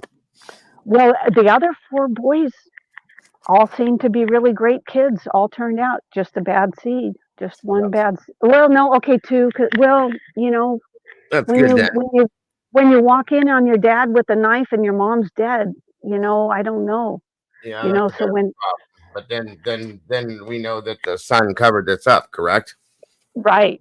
Yeah. Well, yeah, because then, okay, what do you do once you start the cover up? The cover up is the worst, right? Of course, it's pretty. I mean, so then you're a part of it. So the son didn't help conspire Red Rum. The son walks in on Dad. I just heard Mom screaming, and there's Dad with. He couldn't get. I don't think he could get the knife out because there's two knife wounds in the back. Like let's make it look like 2 people came in and did it, Dad. So because the knife got stuck in the chest bone, so Karen got dragged out of the bed and over the side. And then there's 2 knife wounds in the back, like one way and then turned the other way, but they didn't bleed, so she was already dead. Good Lord. Okay. But it looks like the brother did that, you know, that Jacob is that he helped the dad do it. Well, I can't imagine. Well, Mom was already dead, but I think he was just trying to help come up with a cover up. Well, it says, let me see something here. I remember this case being pretty crazy, like really interestingly crazy, I should say. Well, there's a lot of cases out there where children support the parent that's accused because they are very confused. Because if you don't know your parent to be of that nature, it's hard to convince a child the parent did that in some cases. So I'm just saying there is that. Yeah, salty. But when he walked in and Dad has a knife and there's Mom on the floor and there's blood like you said, blood everywhere. There was. How old was the kid? How old was the boy? I think he was 20 or 25. So he was an adult, not a child. The youngest one was Just the one that turning 18. the one that you're speaking of that may have helped cover up was an adult. Yeah, Yeah. the age Yeah, span was because there's a one. big difference between that and a Yeah, child. So Yeah, okay, he was. yeah. He I had a think I couple was just kids. clarifying from my if I remember Yes, right, he had a couple kids. Yes. the son that was involved in this, I believe, was either working with the fire department or something like that at the time. Or Yes, yes, he was a volunteer. And here's what he did so he, yeah, I have to go get my son, you know, that whole little thing on the 911. Well, so when the cops come, he says, the scene is cleared. You know, that's what he tells the cops when the cops come. Yeah, like as if he went through the whole house and looked in all the closets and stuff. Right, Bullshit. right, We know right. better. Because he knew the scene was cleared because nobody was ever there. So it could have been a "oh shit, Dad, what have you done" kind of thing. Now let's fix it. Yes. Yeah, right, Yes. right. Exactly. Yes. I was gonna play this. This will give a little more depth into what we're talking about for those of you that are not familiar with this. Like I said, if you ever get a chance to go back and check this out, this case was pretty wild, guys. I do remember. My wife was actually into this more than I was and made me watch this more than anything, but it was pretty crazy. So You're refreshing me. We could do this another night too, because it's coming back to me more. Gotcha. But this will give you a little depth, guys, into what we're talking about here, if you don't mind. So hold on. You need an ambulance? Okay, hold on. And it's gonna play the 911 call again, and then it goes into some other stuff with I think the interrogation and stuff. Hang on, let me get to a medical dispatcher. Hold on, sir. This is 911. What's the address you need an ambulance at? Los Angeles, 481 Robinson Glen Drive, Cottonwood, California. What's the nearest cop street there? It's Ronda Road. Rhonda? Okay. And what's the phone number you're calling from? Tell me exactly what. In the town of Cottonwood, located in California, happily lived a Mormon family of 7. Sorry. This family was relatively well known in the area and was comprised of 5 sons by the name of Jason, Jacob, Tyler, Troy, and Casey, as well as their mother and father, who will be promptly presented as the main focus of this video. Just hours after attending Casey's baseball game on May 4th, 2012, a sequence of events took place that can mainly be described as brutal, tragic, and perplexing. While on the way out for the ball game, Casey gratefully accepted a $20 bill from his mother and headed towards a cinema across town to see a 9:15 p.m. showing of the 2012 hit Marvel Comics movie, The Avengers. Casey's mother and father headed to watch a movie as well, rather in the comfort of their own home. Then, at precisely 12:56 a.m. on the morning of May 5th, 2012, the Shasta County Police Dispatch received an emergency call from an emotionally distraught man. This is 51-year-old Mark Duenas. As we have already observed at the beginning of this video, Mark Duenas has just placed a call to 911 claiming to have heard a loud noise and then sequentially stumbled upon the bloodied body of his then-wife, Karen Duenas. Though Mark appears completely aware of the gravity of the situation that he has found himself in, he has yet to locate the source of the bleeding or even determine if his wife is still breathing. He seems to lack the ability to ascertain whether or not Karen is even awake, and has already made several questionable statements throughout the phone call. Let's now play the remainder of this call before doing a more analytical replay. Is she awake? She's awake, but she's safe. I need somebody here right now. Please. Okay. You don't know where she's bleeding from? No, I don't. There's blood everywhere. Okay. I don't know where it's coming from. Are you with her now? Yes. Oh, it's in her chest. How old is she? She's 40. 50 days. Is she awake? She got blood. There's gas in her chest. I understand. Is she awake? I don't know. You don't know? Is she? No, she's not. She's awake. I don't know. You don't know. Okay. Oh, please. Is she breathing? I need to give you instructions, so I need to know this. Is she breathing? I can call next door. My son that works for the Cottonwood Fire Department. I want him over here to help her. I try to call him next door, okay? Okay. Bye. Bye.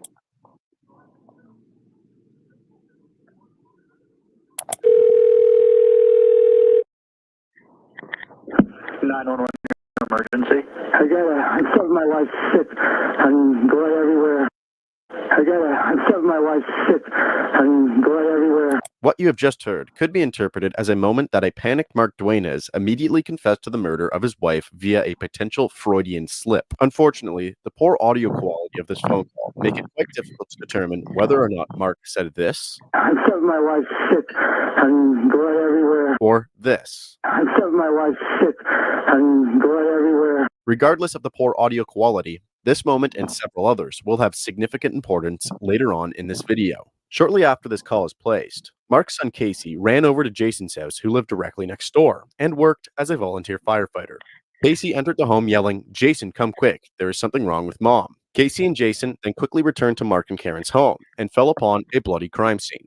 Jason then realized that the amount of blood was significant and that he likely has now missed the opportunity to revive his mother in any way. In his own words, Jason stated, "I likely missed her last breaths by a few minutes." Jason then immediately makes another phone call to 911. 911, your emergency? Yeah, it's a second call for the same medical. Are you was this about your wife that was bleeding, sir? It's my mother. Oh, your mother. Yeah. I'm actually a firefighter for Cottonwood. They don't need a stage. Okay. Are you on Robinson Glen? Yes, chain of secures. Okay. And what's your name? My name is Jason. Jason? Okay. And this is your mom? Okay. This is my mom. All right. Can you tell me if she's stable? Chain of secure. Possible 1144. Okay. I'll let them know, all right? All right, Jason. Relatively quickly after this call, first responders arrive on the scene and attempt to revive Karen with no success, and Karen Duenas is pronounced dead on the scene. Karen is then transported from the home. Later, in October of 2012, Mark Duenas was arrested for the murder of Karen Duenas. Now moving away from the weather briefly, for the first time tonight, we are hearing from the family of the Cottonwood man accused of killing his wife last year. Mark Duenas was arrested in October for murdering his wife of 33 years, Karen. She was a Shasta College instructor and mother of 5 boys found stabbed to death in their home in May. Right afterward, Mark was named a person of interest, but wasn't arrested until about 6 months later. KRCR News Channel 7 Shay Arthur spoke with the family today. Shay. Like nearly 20 of Mark's supporters gathered at the Shasta County Courthouse this afternoon. They included his family, friends, and his coworkers. Mark appeared before the judge for less than 2 minutes. The purpose of his appearance was to make sure everything was on track for his expected trial in May. A trial his family is anxious to get underway, as both the Duenas family as well as Karen's family continue to maintain his innocence. Mark's attorney spoke on the family's behalf. Family members were aware of this relationship, including our mother. While she was not thrilled about it, our parents were still very much in love with one another and were in no way in a marital crisis. They also said their father has been unfairly portrayed by his infamous 911 call, where law enforcement claims he admitted to killing Karen. But they say that's not true either. Now that the 911 call has been made public, it is obvious that our father said no such thing. However, we are fearful that the damage had already been done. And finally, the Duenas family said little attention has been given to the fact that Mark passed a polygraph test administered by a former FBI polygraph expert. Dad is a caring, loving man who is deeply in love with our mother and misses her every day, just as we all do. Shortly after being arrested for the murder of Karen, Mark's direct family, as well as Karen's direct family, immediately rallied behind Mark's innocence, as the prosecution continued to build a case against Mark, claiming that a plethora of evidence, including self-incriminating statements, all pointed towards Mark's guilt. Mark and Karen's family sought out an attorney to defend Mark in his upcoming trial. The attorney that they attained goes by the name of Mr. Ron Powell.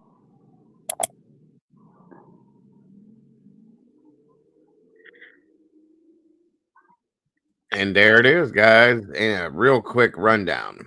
It's pretty wild. Really, it is. So wow. Dago.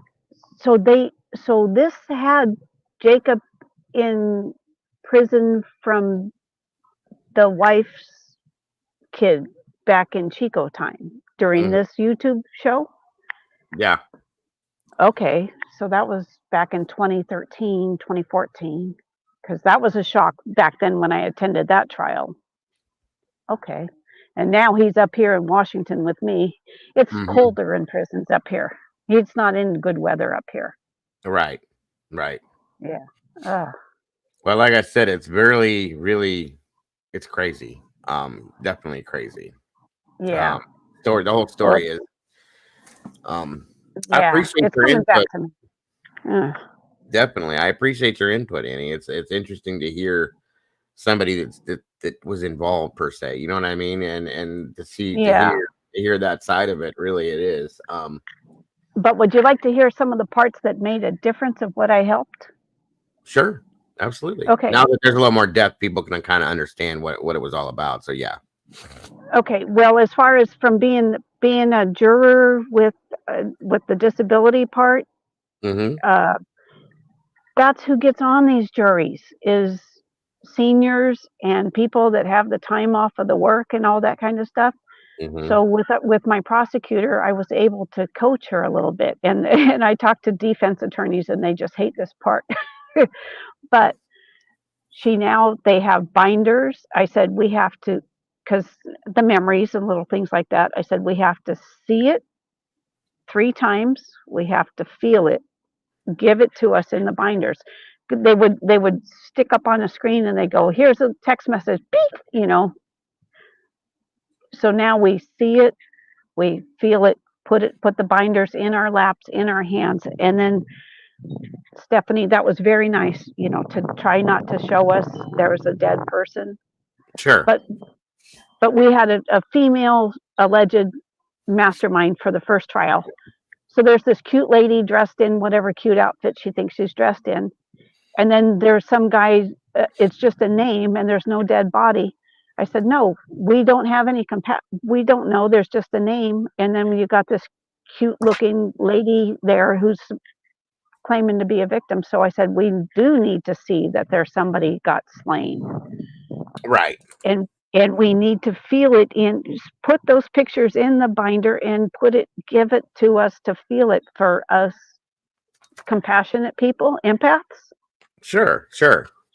Otherwise, we're staring at a female murderess at the defense table, crying over there, pretending that she's a victim. Agreed. So up there in Shasta County, the other 10 trials I've attended, they have their binders. They've got the pictures. They read the text messages. They see them on the screen. You hear, read, feel, touch. The coaching, the jury coaching. And I told her that our hung jury, the jurist, I said, did you notice that? Because I was giving the defense attorney total eye contact because I actually believe the opening statement that this poor woman was a victim of these 2 men fighting over the money she was going to be getting from some lawsuit.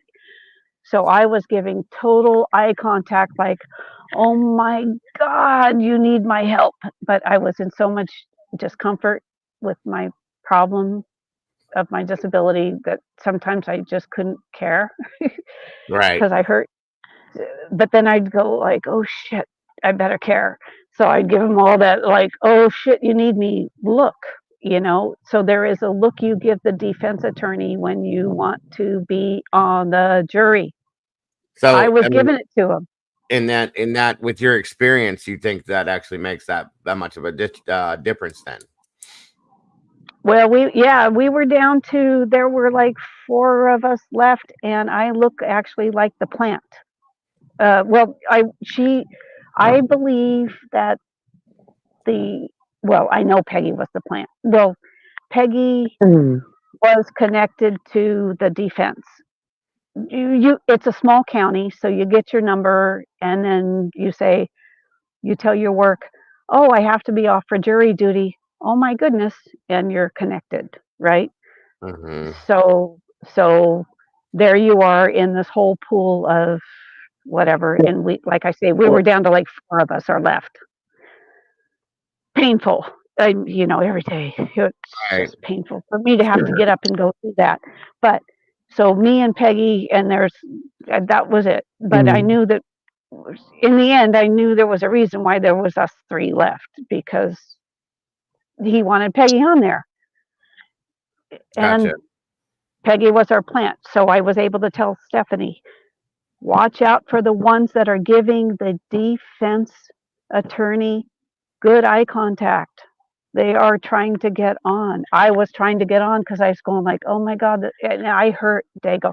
There's one lady actually died Okay. before the second trial. She was yellow. I go like to a nurse's aide, I go, should we tell her she's got a little bit of liver trouble? Literally, because she What? Oh, she was jaundiced. Okay. I got it. yeah, I actually I got a card. You know, she couldn't come to the trial, and all of us all us jurists, and the judge, we all sent the card to Betty. She was sick and she had passed, whatever. And the other guy's limping and stuff, and there I am. I look normal, uncomfortable, but I kept looking at this guy. I'm going like, man, I need to get on this jury because this lady, she was innocent. The opening statement was very, very convincing. Otherwise, I just didn't need to be there. Well, But can I ask you a question? Sure. How would you know if this woman was innocent or guilty before you became a juror and before a trial? I didn't, but okay, so I was innocent until proven guilty. That's where I was. I was a good juror. I was going to be a good jurist Thank you, Leslie. because look where I flipped. I turned into, holy shit, you lied to me, chick. Shucks, holy shucks, you lied to me. It's So okay. then I interned, and she got life without parole, and I have no qualms against. And I'm an advocate. I've written a letter for Robbie, for her co-conspirator, to get out early if he can. I'm an advocate for victims, and I thought that I thought this murderess was a victim, so I wanted to get on that jury because I thought she was. I had never heard of that situation. What case was that one, Annie? Vanessa K. Williamson versus California, 2010 murder, Red Room, January 8th, 2010. Okay. And how many juries have you been a part of, Annie?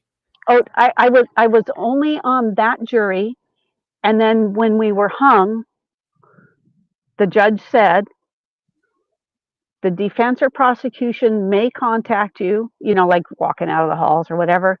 You can choose to or not to talk to them. And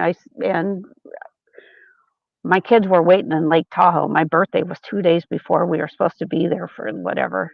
So, the trial went on. The woman had testified on that trial. So that was like a Jodi Arias, where it was insane. So we went to, when I got back from Lake Tahoe, I went to the district attorney's office and went in and talked to Stephanie. And I said, I heard you offer that woman 15 to life. And I said, please don't offer that again. I will do whatever it takes. I will work for you for free to not make that offer again. And she says, wow, that's interesting, because I just got an email from your co-juror and she's offered the same. So work for you. You got, I mean, I'm a little confused with what you're What do saying. Can you clarify work for you and a co-juror? We interned. I would go every couple of days and pick up jail visits and the those interviews that we just watched, like with this Duenas trial. I would pick up the Vanessa Williamson interviews, all of I have the whole case file. Oh, okay. Okay, so I was given all that stuff as an intern, and I transcribe it. And that's why you were saying you were working within this. Okay, I see what you mean now. Right. So we were titled interns on the Vanessa Williamson trial. But so so if you're interning, yes, you can still be on a jury. No. I was on a jury. Okay. And the jury selection started February 29th, 2012. Okay. We were hung April 12th, 2012. Mm-hmm.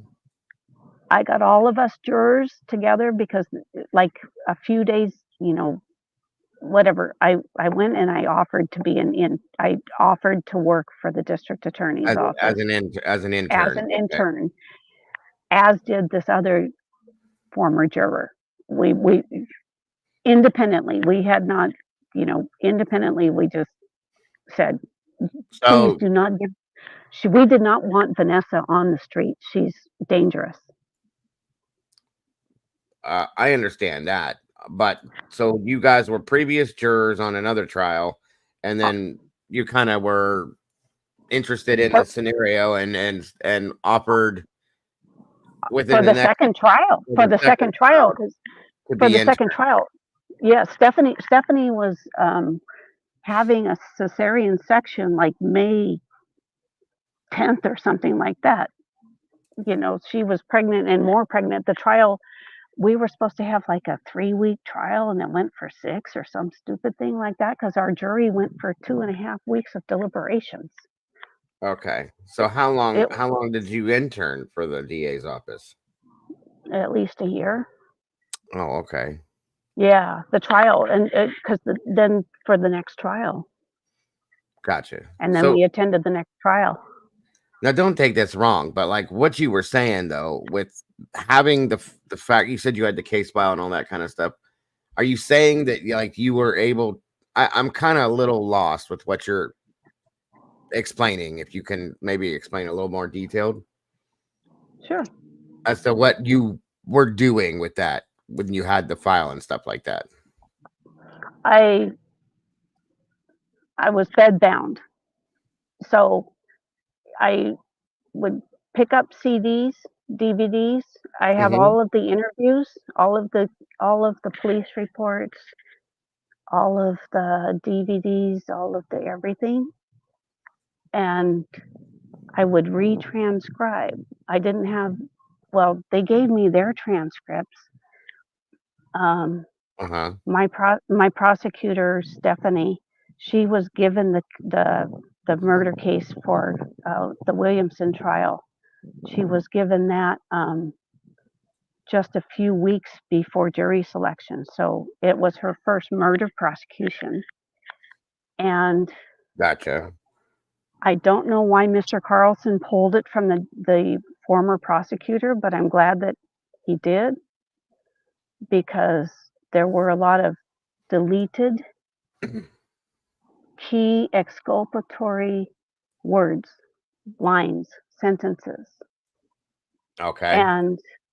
And the former prosecutor was later fired after I disclosed that, and I don't know why he was fired. It was never divulged to me why. So you're saying that there was corruption per se involving that case per se? Potentially. But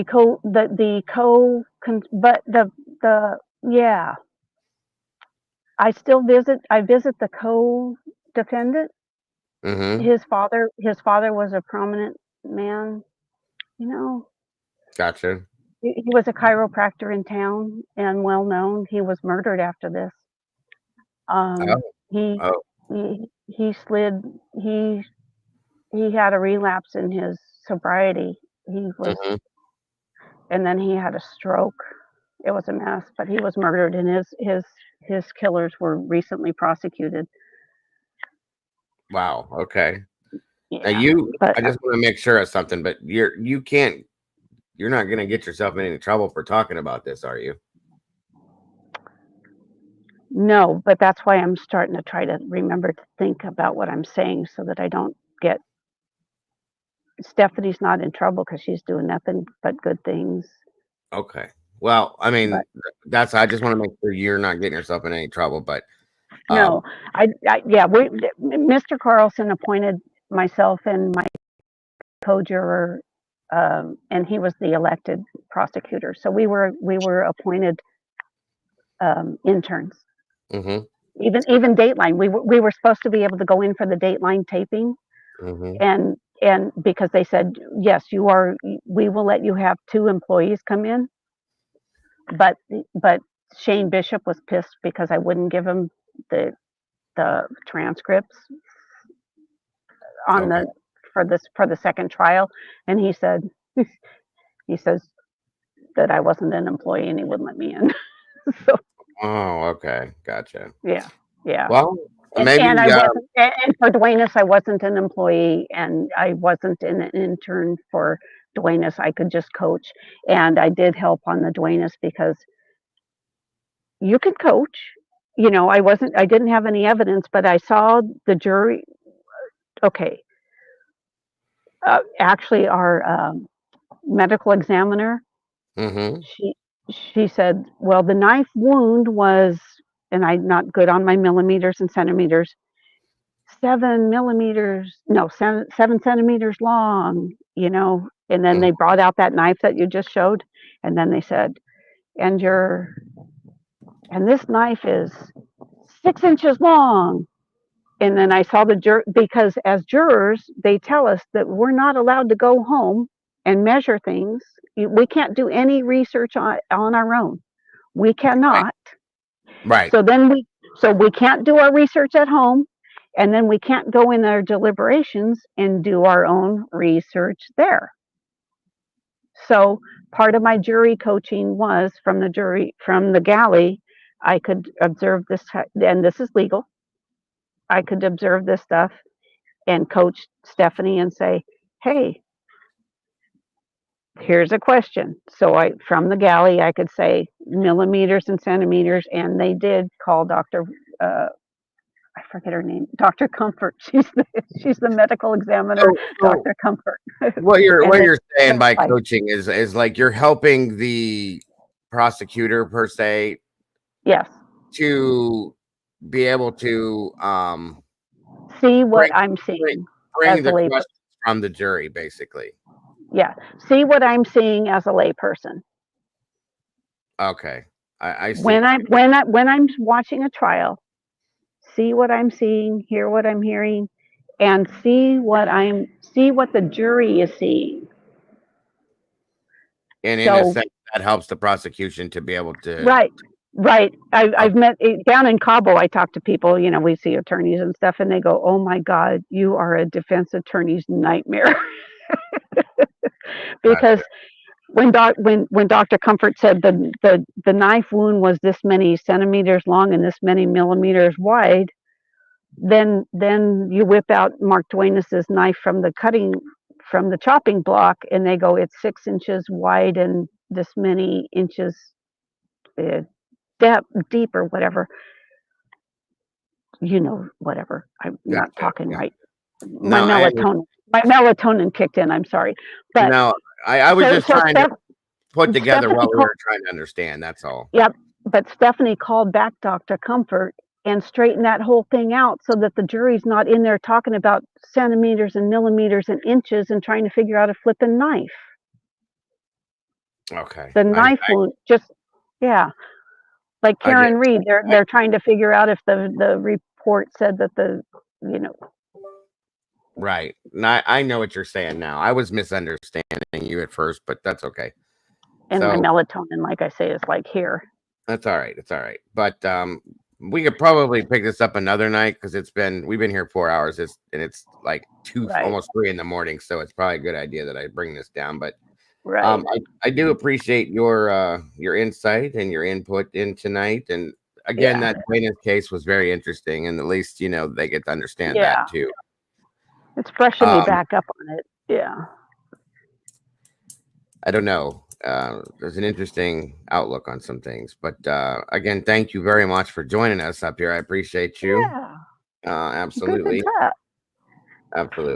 Absolutely. And Salty, you as well. I appreciate you very much, as always. If you're still awake with us. Oh yeah, I'm here. I've been listening. We will talk soon, and that'll probably do it for tonight, guys. Okay. Thanks for coming in, everyone. Thanks, Andy, for coming up and sharing. But thanks for your questions, guys. You always have good questions in the comments and yes, good conversation. Very much. So. Okay. All right, Annie. Have a good night. Again, thank you for joining us, and I will talk with you soon. Thanks. All right. Good night. Alrighty. Thanks. Bye bye. So, Mom, I'm tired. Thank you again for joining us. And there's a lot to take in at one time. But guys, I will be back here tomorrow. I'm really trying to get here early in the afternoon. I've been trying, but it's just not working for me. But I'm definitely gonna try and do what we do then, and then do the later show, but not as late. So I know I'm burnt. Salty's probably one eye open, one closed, so I don't blame her on that one. Yeah, by the end of the week, it's like I don't see how you're the afternoon then go rolling into the late night. It's like, whoa, that's a lot. It's a lot at one time. You got to get tired sometime, Dago. I do. I'm just so Imagine. But yeah, we appreciate the late shows as well. I mean, we do. absolutely. I do enjoy it, and I do get, believe it or not, I was here. These were back to back, and I was here within an hour, and I had different people here too. It's so weird. So either way. It's all good. But anyway, thank you again, Salty. I will see you again tomorrow sometime, I'm sure, and talk to you and everybody in chat. As always, I appreciate you very much. I hope you guys have a great rest of your night. Don't forget to love yourselves, love each other. Don't change anything. You guys are amazing, and I will see you all very soon. Have a great night, folks. Much love. Good night, and God bless. Bye-bye.